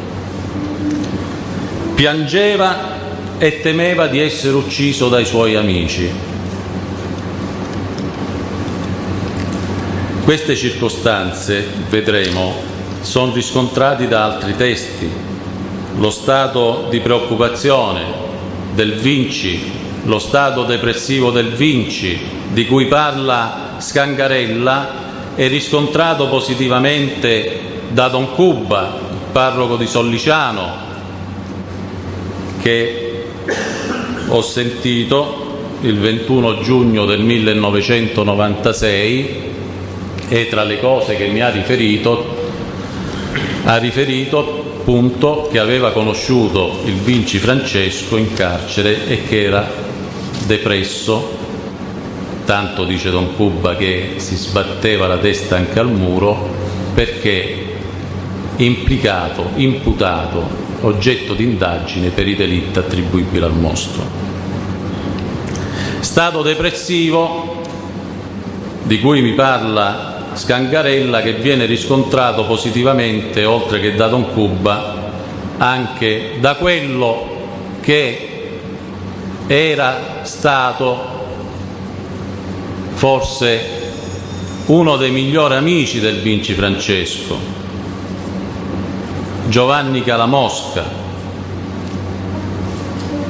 anche lui negli anni imputato e poi scagionato per i delitti attribuibili al mostro, nel 1985 era stato imputato, e che ho sentito nel 1996 e che conferma lo stato di forte preoccupazione, lo stato depressivo del Vinci, il quale pochi giorni prima di essere arrestato perché ricercato a casa proprio del Calamosca il 15 agosto 1982 gli aveva manifestato queste sue preoccupazioni, gli aveva fatto delle confidenze soprattutto sul delitto del 68 e gli aveva chiesto di poter ottenere un passaporto perché intendeva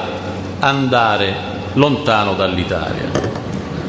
Sulla testimonianza di Calamosca tornerò oltre. Comunque già anche il Calamosca conferma positivamente questo stato di preoccupazione depressivo per le vicende per i quali all'epoca era indagato o imputato il Vinci e di cui parla Scangarella.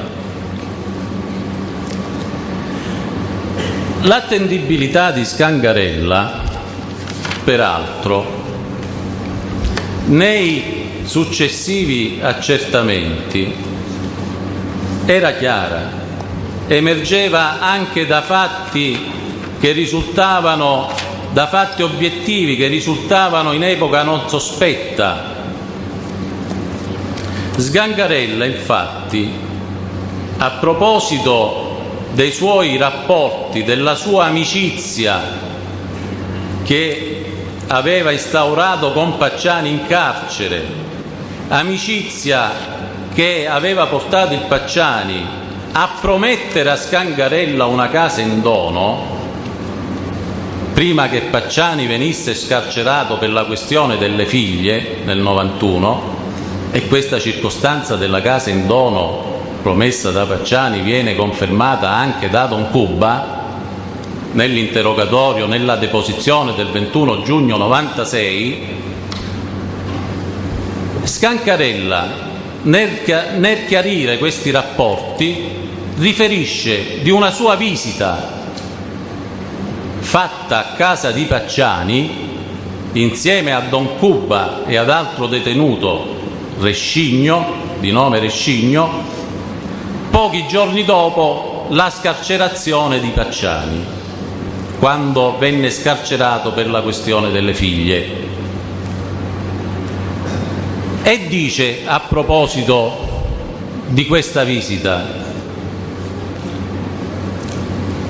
mi colpì in modo particolare l'atteggiamento tenuto nella circostanza dal Pacciani, perché era un comportamento estremamente di diffidenza nei miei riguardi. Non faceva altro che controllare i miei movimenti, che seguire dove io andavo. Gli avevo chiesto di andare nel bagno, volle entrare prima lui, rimase parecchio tempo, tanto che io dovetti andare fuori per fare i miei bisogni. Mi colpì molto questo suo atteggiamento. Ebbene, Scangarella, e questo dimostra la bontà del discorso di Scancarella, mi riferisce queste cose nel giugno del 96, ma agli atti risultano dei riscontri inequivocabili, chiari, di quello che sostiene e che racconta Scangarella, riscontri esistenti già nel 1992 ed acquisiti nel corso di un'attività riservata di intercettazione tra presenti effettuata dalla polizia in quella data nell'abitazione di Pacciani. Quali sono questi riscontri?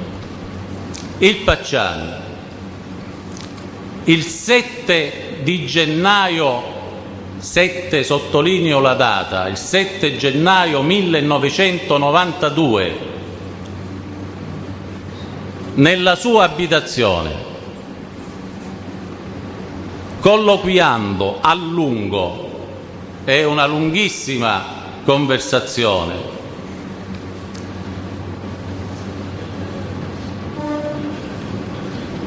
con il dottor Perugini, che all'epoca si interessava di queste indagini, raccontava al funzionario della visita ricevuta pochi giorni prima, e in effetti risulta sempre da quell'attività che aveva ricevuto la visita il 2 gennaio 92, la visita di Don Cuba e di questo detenuto che chiama Scangarella, dice uno del Sud che sta dentro con tanti anni di carcere perché ha ucciso una bambina. E perché gliene parla?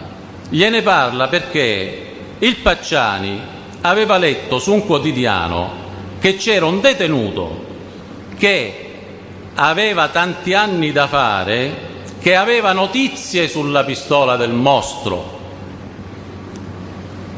e quindi dice al funzionario: è venuto questo a casa mia portato da Don Cuba, si sono intrattenuti qua, abbiamo cercato di mettere in moto la mia macchina che era difettosa nella batteria e non siamo riusciti a metterla in moto.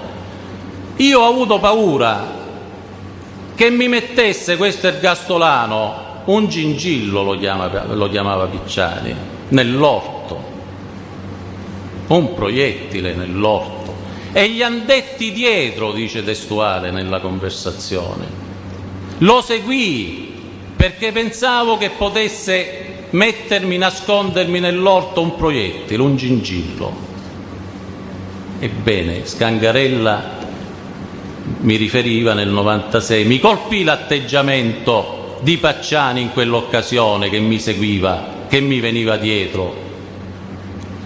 Quindi nel 92 già c'è questo riscontro all'attendibilità delle dichiarazioni di Scangarella. Il Pacciani non possa dire se un test è attendibile o meno, perché è un giudizio. Si attenga ai fatti e basta. Sì, mi scusi. No, sì. Le chiedo scusa, signor Presidente. riferisca ai fatti di Sì, i fatti sono perché si esprime i fatti, esatto, va bene, d'accordo, è in Selago. I fatti quindi sono questi, che già alla data del 7 gennaio 92, in questa lunga conversazione col funzionario, Pacciani sospettava Scangarella quale persona che sapeva notizie sulla pistola del mostro. Questa è una valutazione. No, questa risulta dalla intercettazione, non è una valutazione. È il contenuto di Questo è il contenuto della dichiarazione che avrebbe fatto al Perugini. Poi sentiremo anche il Perugini su questo punto, va bene? Fra l'altro è un'intercettazione ambientale. Sì, va bene. E quindi sospettava questo detenuto. Intercettazione ambientale che non mi sembra nemmeno sia fra gli atti depositati. Si può sentire il Perugini, si può acquisire sempre. Noi la acquisiamo, anzi ne faccio espressa richiesta delle due cose, sia di sentire il dottor Perugini sul punto se necessario, o comunque prima di questo elemento successivo acquisiamo, e ne chiedo l'acquisizione ex 238 di quegli atti che fanno parte dell'altro procedimento. Grazie. Il fatto obiettivo è che il 7 gennaio 92 c'è questa conversazione dove il Pacciani manifesta questo suo timore, questa sua preoccupazione su un episodio, su un fatto specifico, una cartuccia nascosta nell'orto, che poi il 29 aprile 92... No, scusi, non ho capito questo passaggio più ora.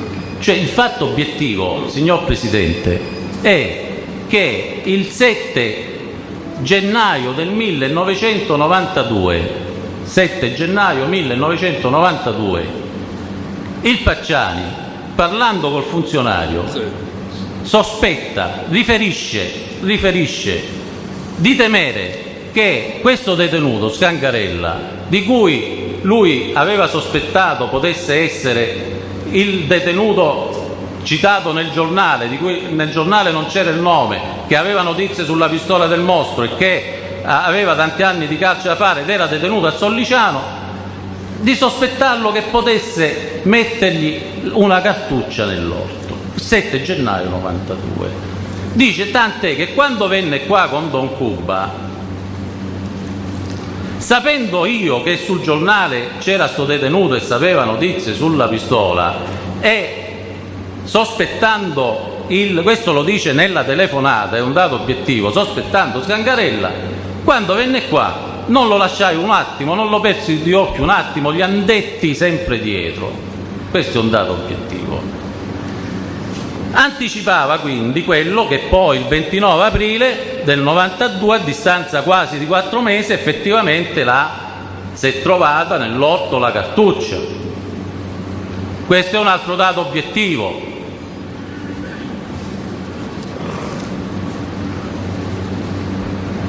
Quindi, sulle dichiarazioni di Scangarella,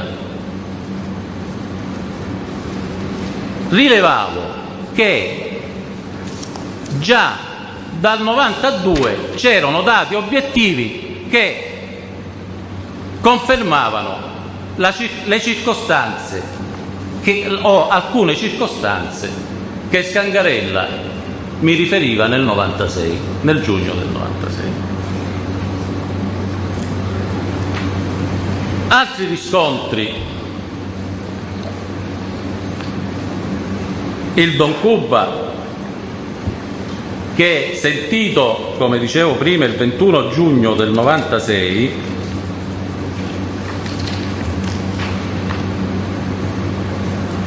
effettivamente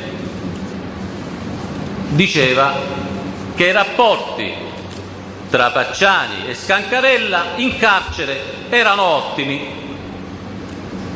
perché l'aveva visto lui. Don Cuba frequentava e frequenta il carcere di Solliciano. Scangarella, diceva Don Cuba, faceva lo scrivano e poteva quindi incontrarsi giornalmente con Pacciani. Altro riscontro: un altro detenuto che dagli atti risultava essere stato ristretto anche nella stessa cella con Pacciani e si chiama Bocchicchio Aldo.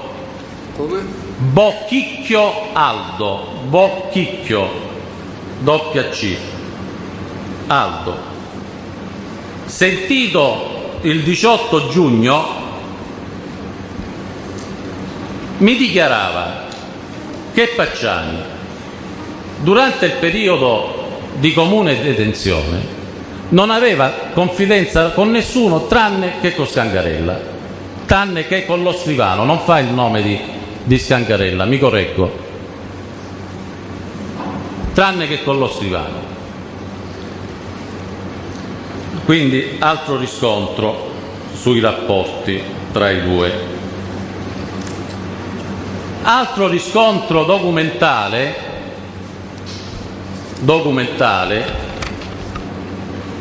la corrispondenza, anche di natura riservata, non tramite canali ufficiali del carcere, intercorsa tra Scangarella e Pacciani, dal mio ufficio rinvenuta nella perquisizione eseguita su delega del pubblico ministero nel domicilio di suora Elisabetta Mazzari o Mazzari, Anna Maria. In quell'occasione la suora, tra le cose di Pacciani, custodiva anche questa corrispondenza che non era passata dai canali ufficiali carcerari tra i due, tra Pacciani e Scangarella.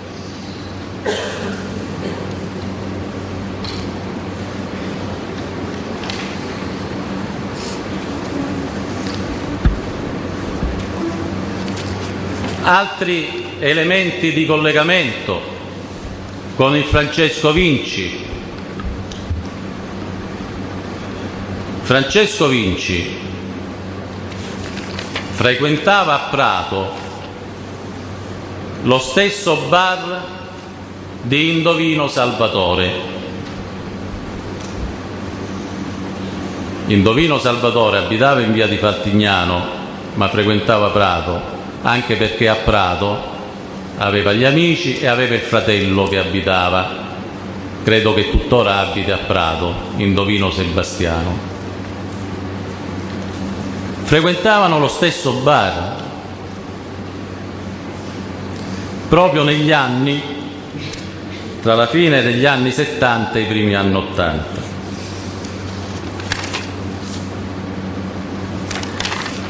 Vinci Francesco, altro elemento di collegamento, ed Indovino Salvatore sono stati detenuti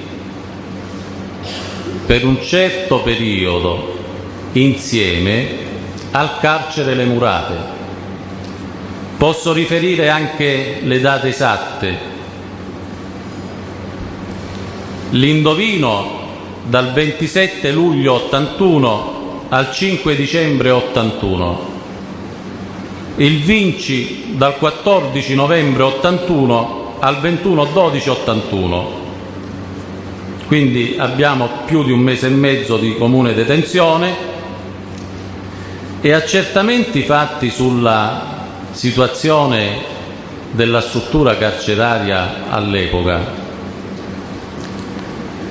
dimostravano che le celle, qui c'è una nota della direzione del carcere di Solliciano. La può riferire lei perché la Corte non la conosce. Le celle di quel carcere delle Murate erano singole, senza servizi igienici, e rimanevano aperte con possibilità quindi dei detenuti di incontrarsi dalle ore 8 di mattina alle ore 8 di sera.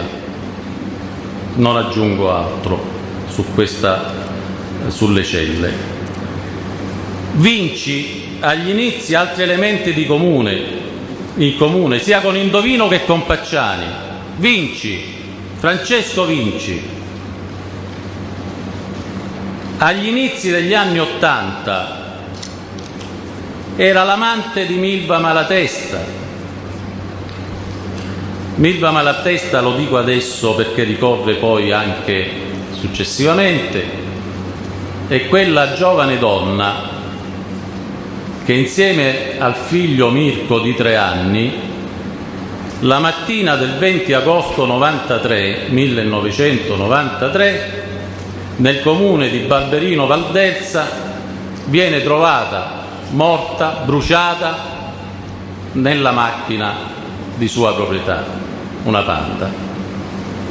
10 giorni prima, con modalità analoghe, quindi il 9 agosto del 1993, era stato ucciso a Vinci Francesco. Agli inizi degli anni '80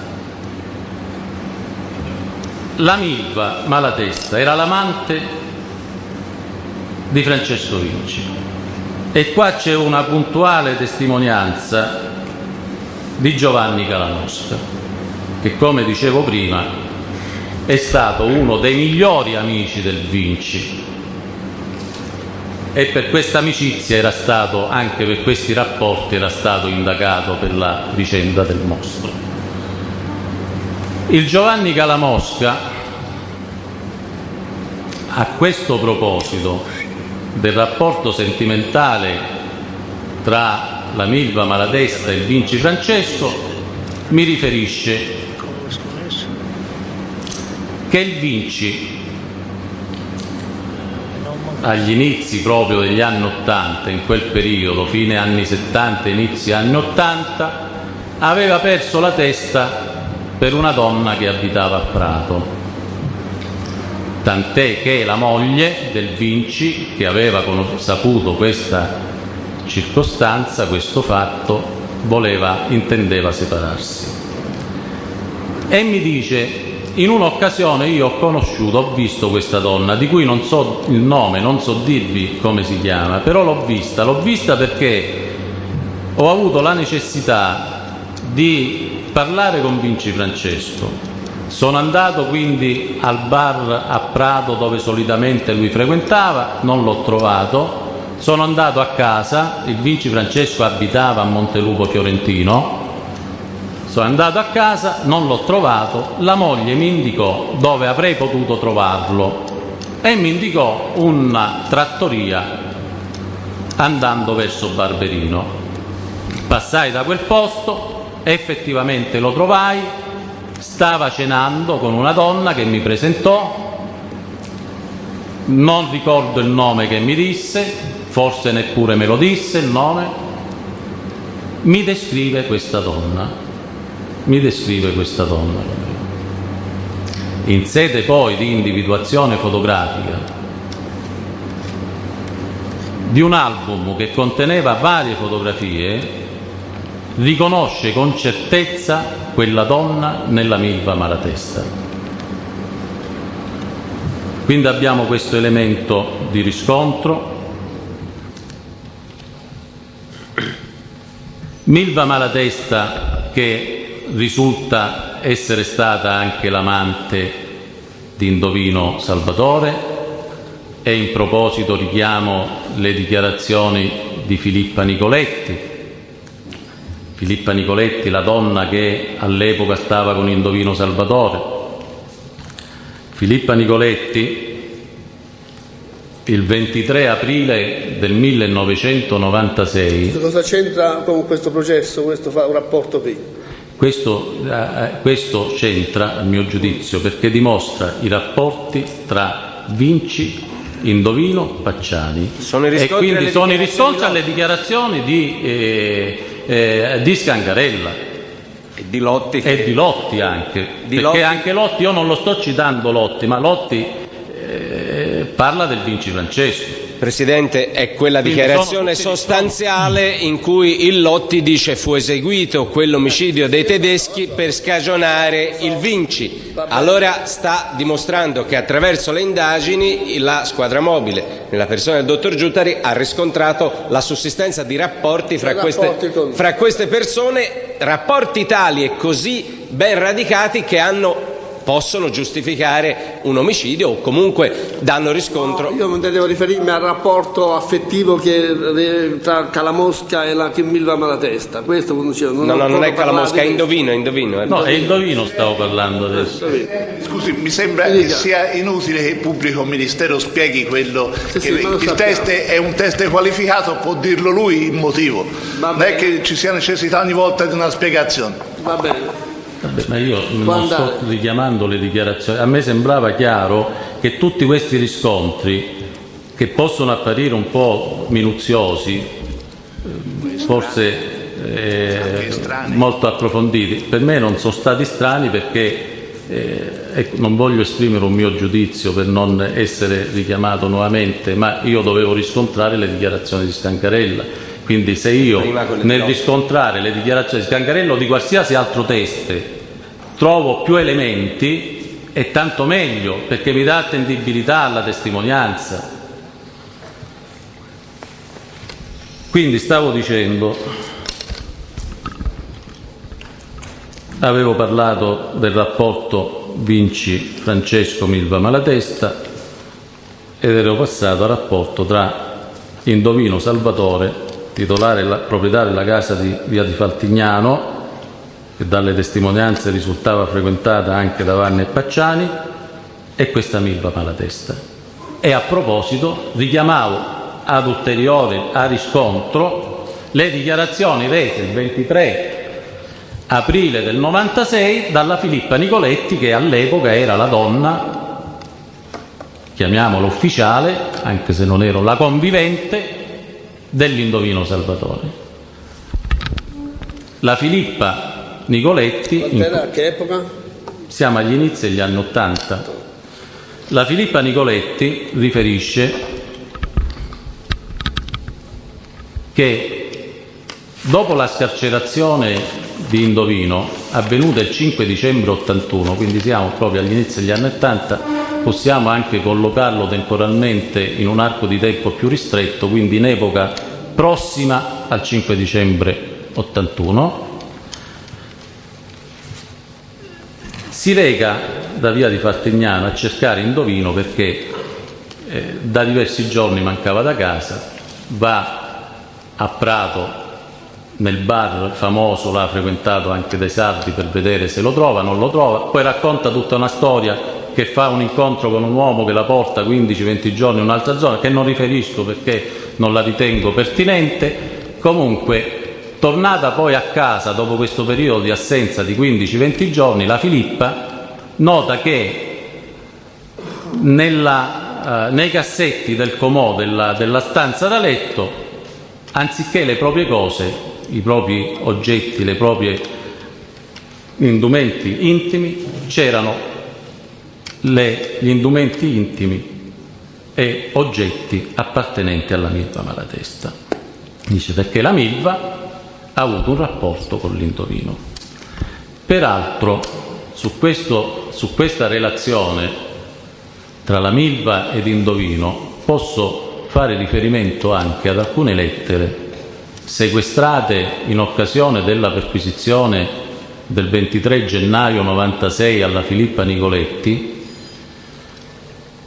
in cui in quella operazione sequestrammo delle lettere che l'Indovino aveva mandato dal carcere, quindi nell'81, quando era detenuto nell'81, aveva mandato in carcere, dal carcere alla Filippa, e in calce alla lettera mandava i saluti l'Indovino alla Milva e a Vincenzo, che Vincenzo all'epoca era il Limongi Vincenzo, convivente della Milva Malatesta, poi impiccatosi in carcere. Quindi c'era anche questo riscontro che dalle lettere si capiva che tra l'Indovino e la Milva c'era comunque un buon rapporto di amicizia, dal momento che mandava i saluti in ogni lettera. E la Nicoletti dice: a casa trovai questi oggetti personali della Milva Malatesta, perché l'Indovino si era messo poi con la Milva Malatesta. Scangarella nelle sue dichiarazioni dice: il Pacciani mi aveva confidato di essere stato amante della moglie di Rubino, non sa il nome. Questo lo dice nel verbale del 20 giugno 96. La moglie di Rubino e la Milva Malatesta. Il Rubino è il ragazzo che era stato imputato dell'omicidio il Presidente lo Infatti per processo mi devo conoscere bene. Ecco, quindi anche quindi ulteriori. Don Cuba, ulteriore riscontro, confermava lo stato depressivo del Vinci, questo l'avevo già accennato. Confermava che Tacciani voleva regalare la casa al Scangarella. Le lettere, io sul collegamento con questo è il Vinci, quadro che lei ci ha fatto sul riscontro relativo all'83, grosso modo, preso molto molto ampio, perché ha fatto un riscontro con l'altro. Vogliamo andare avanti se ha fatto riscontri anche per fatti antecedenti?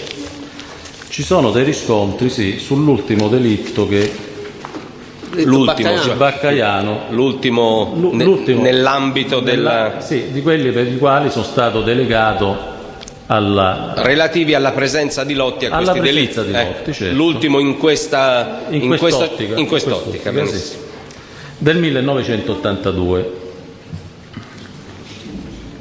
E qui, se possiamo vedere le foto, perché i riscontri che ho rilevato sono desumibili dalla dinamica proprio del fatto.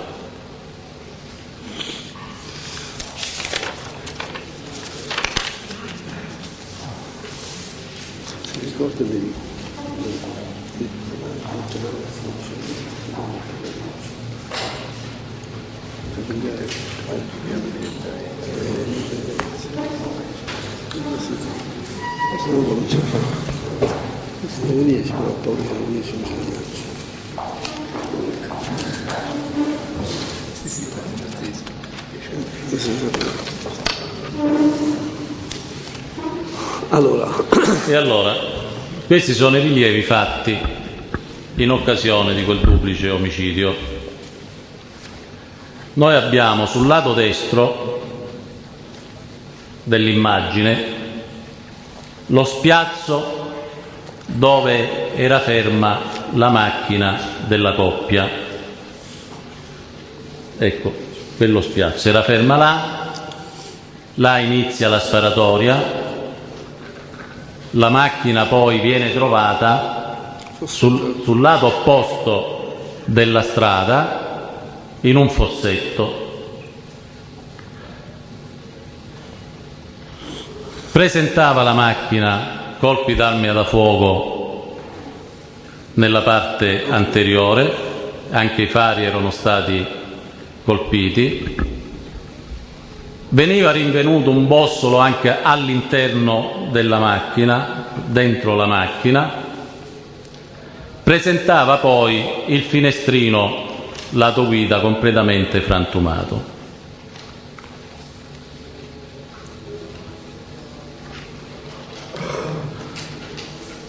Finestrino lato guida, sì. Questo delitto non avrei altri riscontri obiettivi. Sono oggettivi indipendentemente dalla sua attività, voleva dire. Questi risultavano già negli atti e io, dovendo riscontrare le dichiarazioni nei verbali del Lotti, ho rilevato questi particolari che ho riferito. Bene.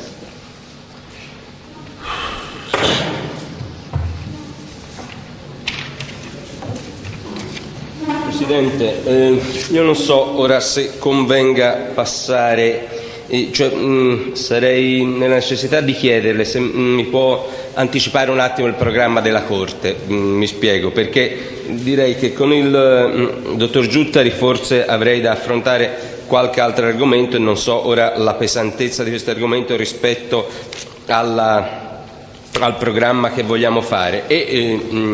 Sulla base di questo, se so un attimo la Corte... Allora, noi pensavamo di stare oggi fino alle 2, bene, come programmato già nei giorni precedenti. Bene. E poi smettere. Oggi. Benissimo. Quindi sono le 12 e qualche cosa. Allora chiedo soltanto 5 minuti, un attimo di interruzione. Mi bastano 5. 5 minuti. Grazie. Bene, sospendiamo 5 minuti. Per gli altri giorni Il piano finisce un po' alla svelta, magari non tiri le 2, ce la fa, c'ha da dire tante cose. Bene, ecco, allora noi una mezz'oretta. Non glielo anticipiamo a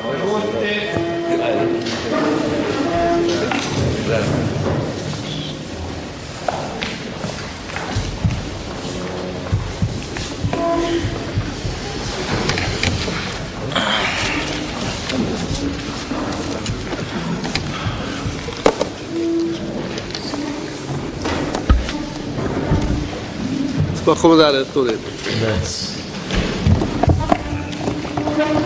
Ci siamo tutti, vero? Sì. Sì, grazie. Vediamo di introdurre Allora, un'altra. dottore, una sola domanda prima di iniziare. Siccome ha introdotto un argomento, quello ha detto all'inizio che Sgargarella avrebbe avuto in promessa da Pacciano una casa. Sì. Pacciano avrebbe promesso una casa. Una casa. Ha spiegato anche la ragione. No, non l'ha spiegato. Abbiamo provato 10 volte, l'ha messo per scritto. Però ecco, io non posso. Mi sono fermato al riscontro obiettivo, Sì. perché un altro riscontro obiettivo che risulta da più testimonianze agli atti, Pacciani è notoriamente un tirchio, e quindi ecco c'è questo particolare poi del dono della casa confermato. Presidente, ci Poi sono. c'è questo riscontro obiettivo del sospetto del gingillo. Vabbè. E quindi Ci sono altri testi nella lista va del bene. PM, poi se del No, io caso. volevo sapere se l'aveva saputo. No, dottore. lo Sgangarella, nonostante le domande, ovviamente poi vedranno loro in che termini, perché l'ha messo anche per scritto, introduce lui l'argomento, getta il sasso e toglie la mano, ecco, diciamo questo è l'atteggiamento. Ci sono altri testi che hanno avuto la stessa proposta per fini diversi, lo vedremo, sono fatti che non riguardano Sgangarella. Sgangarella, peraltro, un altro dato obiettivo, è imputato per l'omicidio Allora, di una Ministero può prostituta riprendere le domande. a San Mauro a Signa, di una prostituta bruciata, ammazzata e bruciata, è imputato Sgangarella per questo delitto, prostituta presso la quale abitava, insieme a questa prostituta, il figlio di Vinci Francesco, Vinci Fabio. Sono dati obiettivi che vanno presi così come sono, sì, Presidente, dati- non c'è nessuna possibilità di dati valutarli obiettivi e diversamente. basta, no. Dottor Giuttari, io gradirei passare a un altro argomento compatibilmente con la sua stanchezza oggi. E dunque volevo magari che lei introducesse l'esito dei suoi accertamenti e verifiche che riguardano sostanzialmente 2 argomenti. Scelga lei quello da cui partire. Primo, la personalità degli indagati, a iniziare ovviamente da Lotti, personalità ovviamente esclusivamente come fatti, cioè riscontri con testimonianze, e soprattutto quell'argomento relativo a una lettera che sarebbe pervenuta a Vanni, e di cui lo stesso ha parlato, e per la quale lei ha fatto numerosi riscontri, ovviamente sentendo persone. Ecco, di questi 2 aspetti scelga lei quello da cui vuole cominciare, tenendo presente, lo sappiamo, che sono entrambi piuttosto ampi. Io ne sceglierei uno soltanto oggi e magari cercare di esaurirlo oggi. Quello più breve è quello dell'omosessualità del Lotti, abbiamo solo 2 testimonianze. Ecco, vediamo. La riscontrano. L'altro sicuramente richiede parecchio tempo, perché basta, l'attività di riscontro è stata abbastanza ampia. Vabbè, vediamo di cominciarla allora. Penso. Riferisco prima su Lotti, Certo, e poi magari introduco. Certo. Allora il riscontro evidentemente sulle frequentazioni fra gli imputati dell'odierno processo e Lotti con gli altri, e su questa caratteristica o questo aspetto della personalità del Lotti, se, dato che viene da una sua affermazione, lei conosceva prima che lo dicesse lui questo dato sull'omosessualità del Lotti? No, assolutamente no, è stato un dato nuovo, un elemento nuovo che è venuto fuori, come sa, negli ultimi interrogatori, e sui quali su questo elemento dell'omosessualità abbiamo fatto poi... Ecco, vuole raccontare innanzitutto dei questi riscontri. Quindi gli scontri emergono dalla testimonianza di un amico dell'Otti di nome Fabrizio Butini,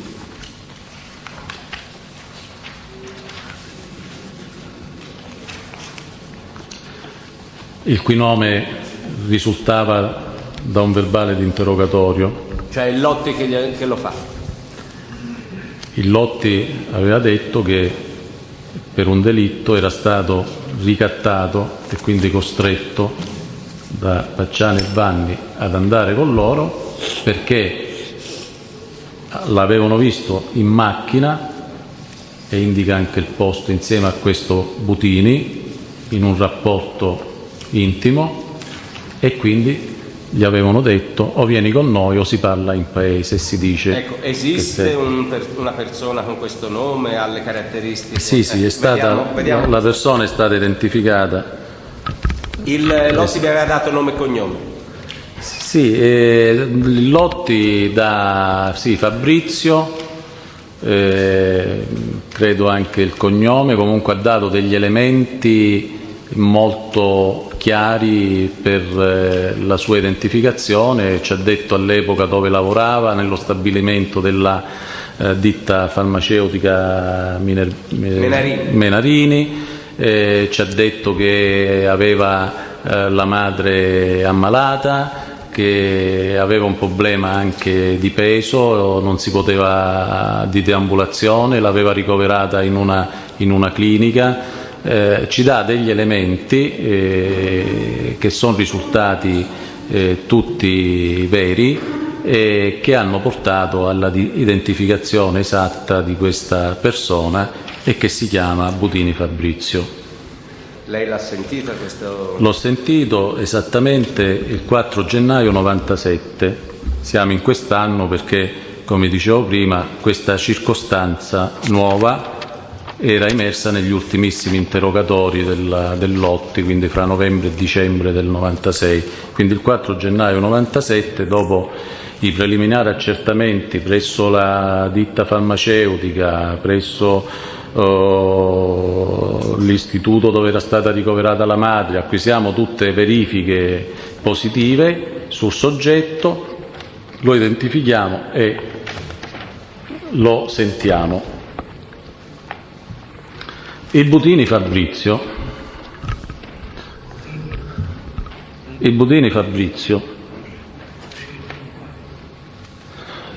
Prego, dottore. Riferiva di essere stato un ottimo amico del Lotti.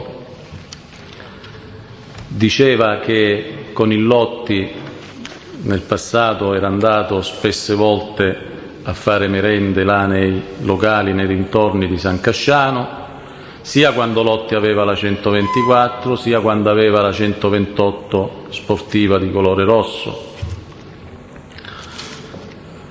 Descriveva il Lotti come una persona buona, un buon amico, un tipo taciturno, silenzioso, con cui a lui piaceva parlare, stare insieme, girare in macchina. Il Butini non dà una verifica in termini espliciti del rapporto intimo tra i due sessuali, però sono fatti anche comprensibili perché è un aspetto abbastanza delicato, però nel suo racconto parla di questo rapporto di frequentazione particolare, parla alla domanda se si era appartato in auto con Giancarlo, risponde subito, riferisco testuale: ma mi hanno visto in macchina con Giancarlo, in paese c'è gente maligna, quindi pensa subito a qualcosa di...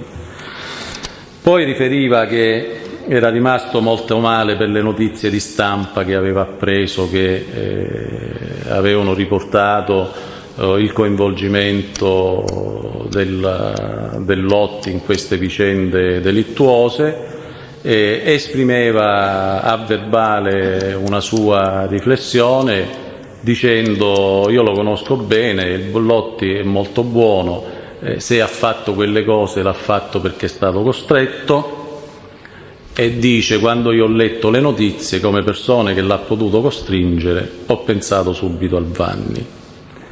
Ho detto: ma scusi, come pensa lei proprio, pensa a Vanni? Dice: sì, perché ho collegato un episodio di cui avevo sentito parlare proprio al bar Sport di San Casciano. Si diceva lì al bar Sport che Lotti e Vanni un giorno, proprio davanti al bar, avevano avuto un violento litigio.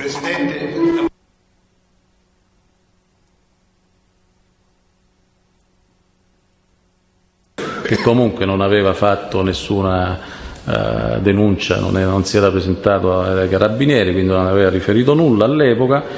E poi alla domanda se gli aveva fatto il giornalista magari gli aveva chiesto qualche altra cosa che non risultava dall'articolo, il Bonechi mi dice: sì, mi ha chiesto notizie su Lotti. Ecco che è il Bonechi che mi parla del Lotti. Ho detto: come notizie del Lotti? E che lei lo conosceva il Lotti? Dice: sì, io lo conoscevo perché già dagli anni 50 eravamo vicini di casa, perché abitavamo in località Bargino, quindi dice: l'ho visto crescere, abitavamo. E diceva in questa sede che era a conoscenza di notizie sulla omosessualità del Lotti, cioè il Lotti non per rapporti diretti, lui sapeva che il Lotti era omosessuale. Questo è il discorso che ha riferito il Bonechi.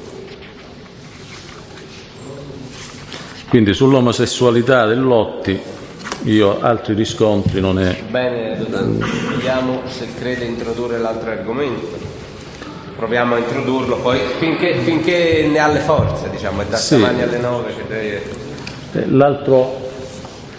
So se crede, Presidente, rimaniamo o se no rimaniamo direttamente a domani. Se è stanco e non si l'altro argomento è un argomento che richiede molto tempo, sì, perché ci sono due testimonianze che devo approfondire, devo riferire. Allora, visto che è già stanco, non se la sente, probabilmente è anche più opportuno come concetto unico di cui parlare, riordinare come le bene, allora si rinvia domani mattina alle ore 10:30. Bene, grazie. Ordina nuova traduzione del imputato Vanni.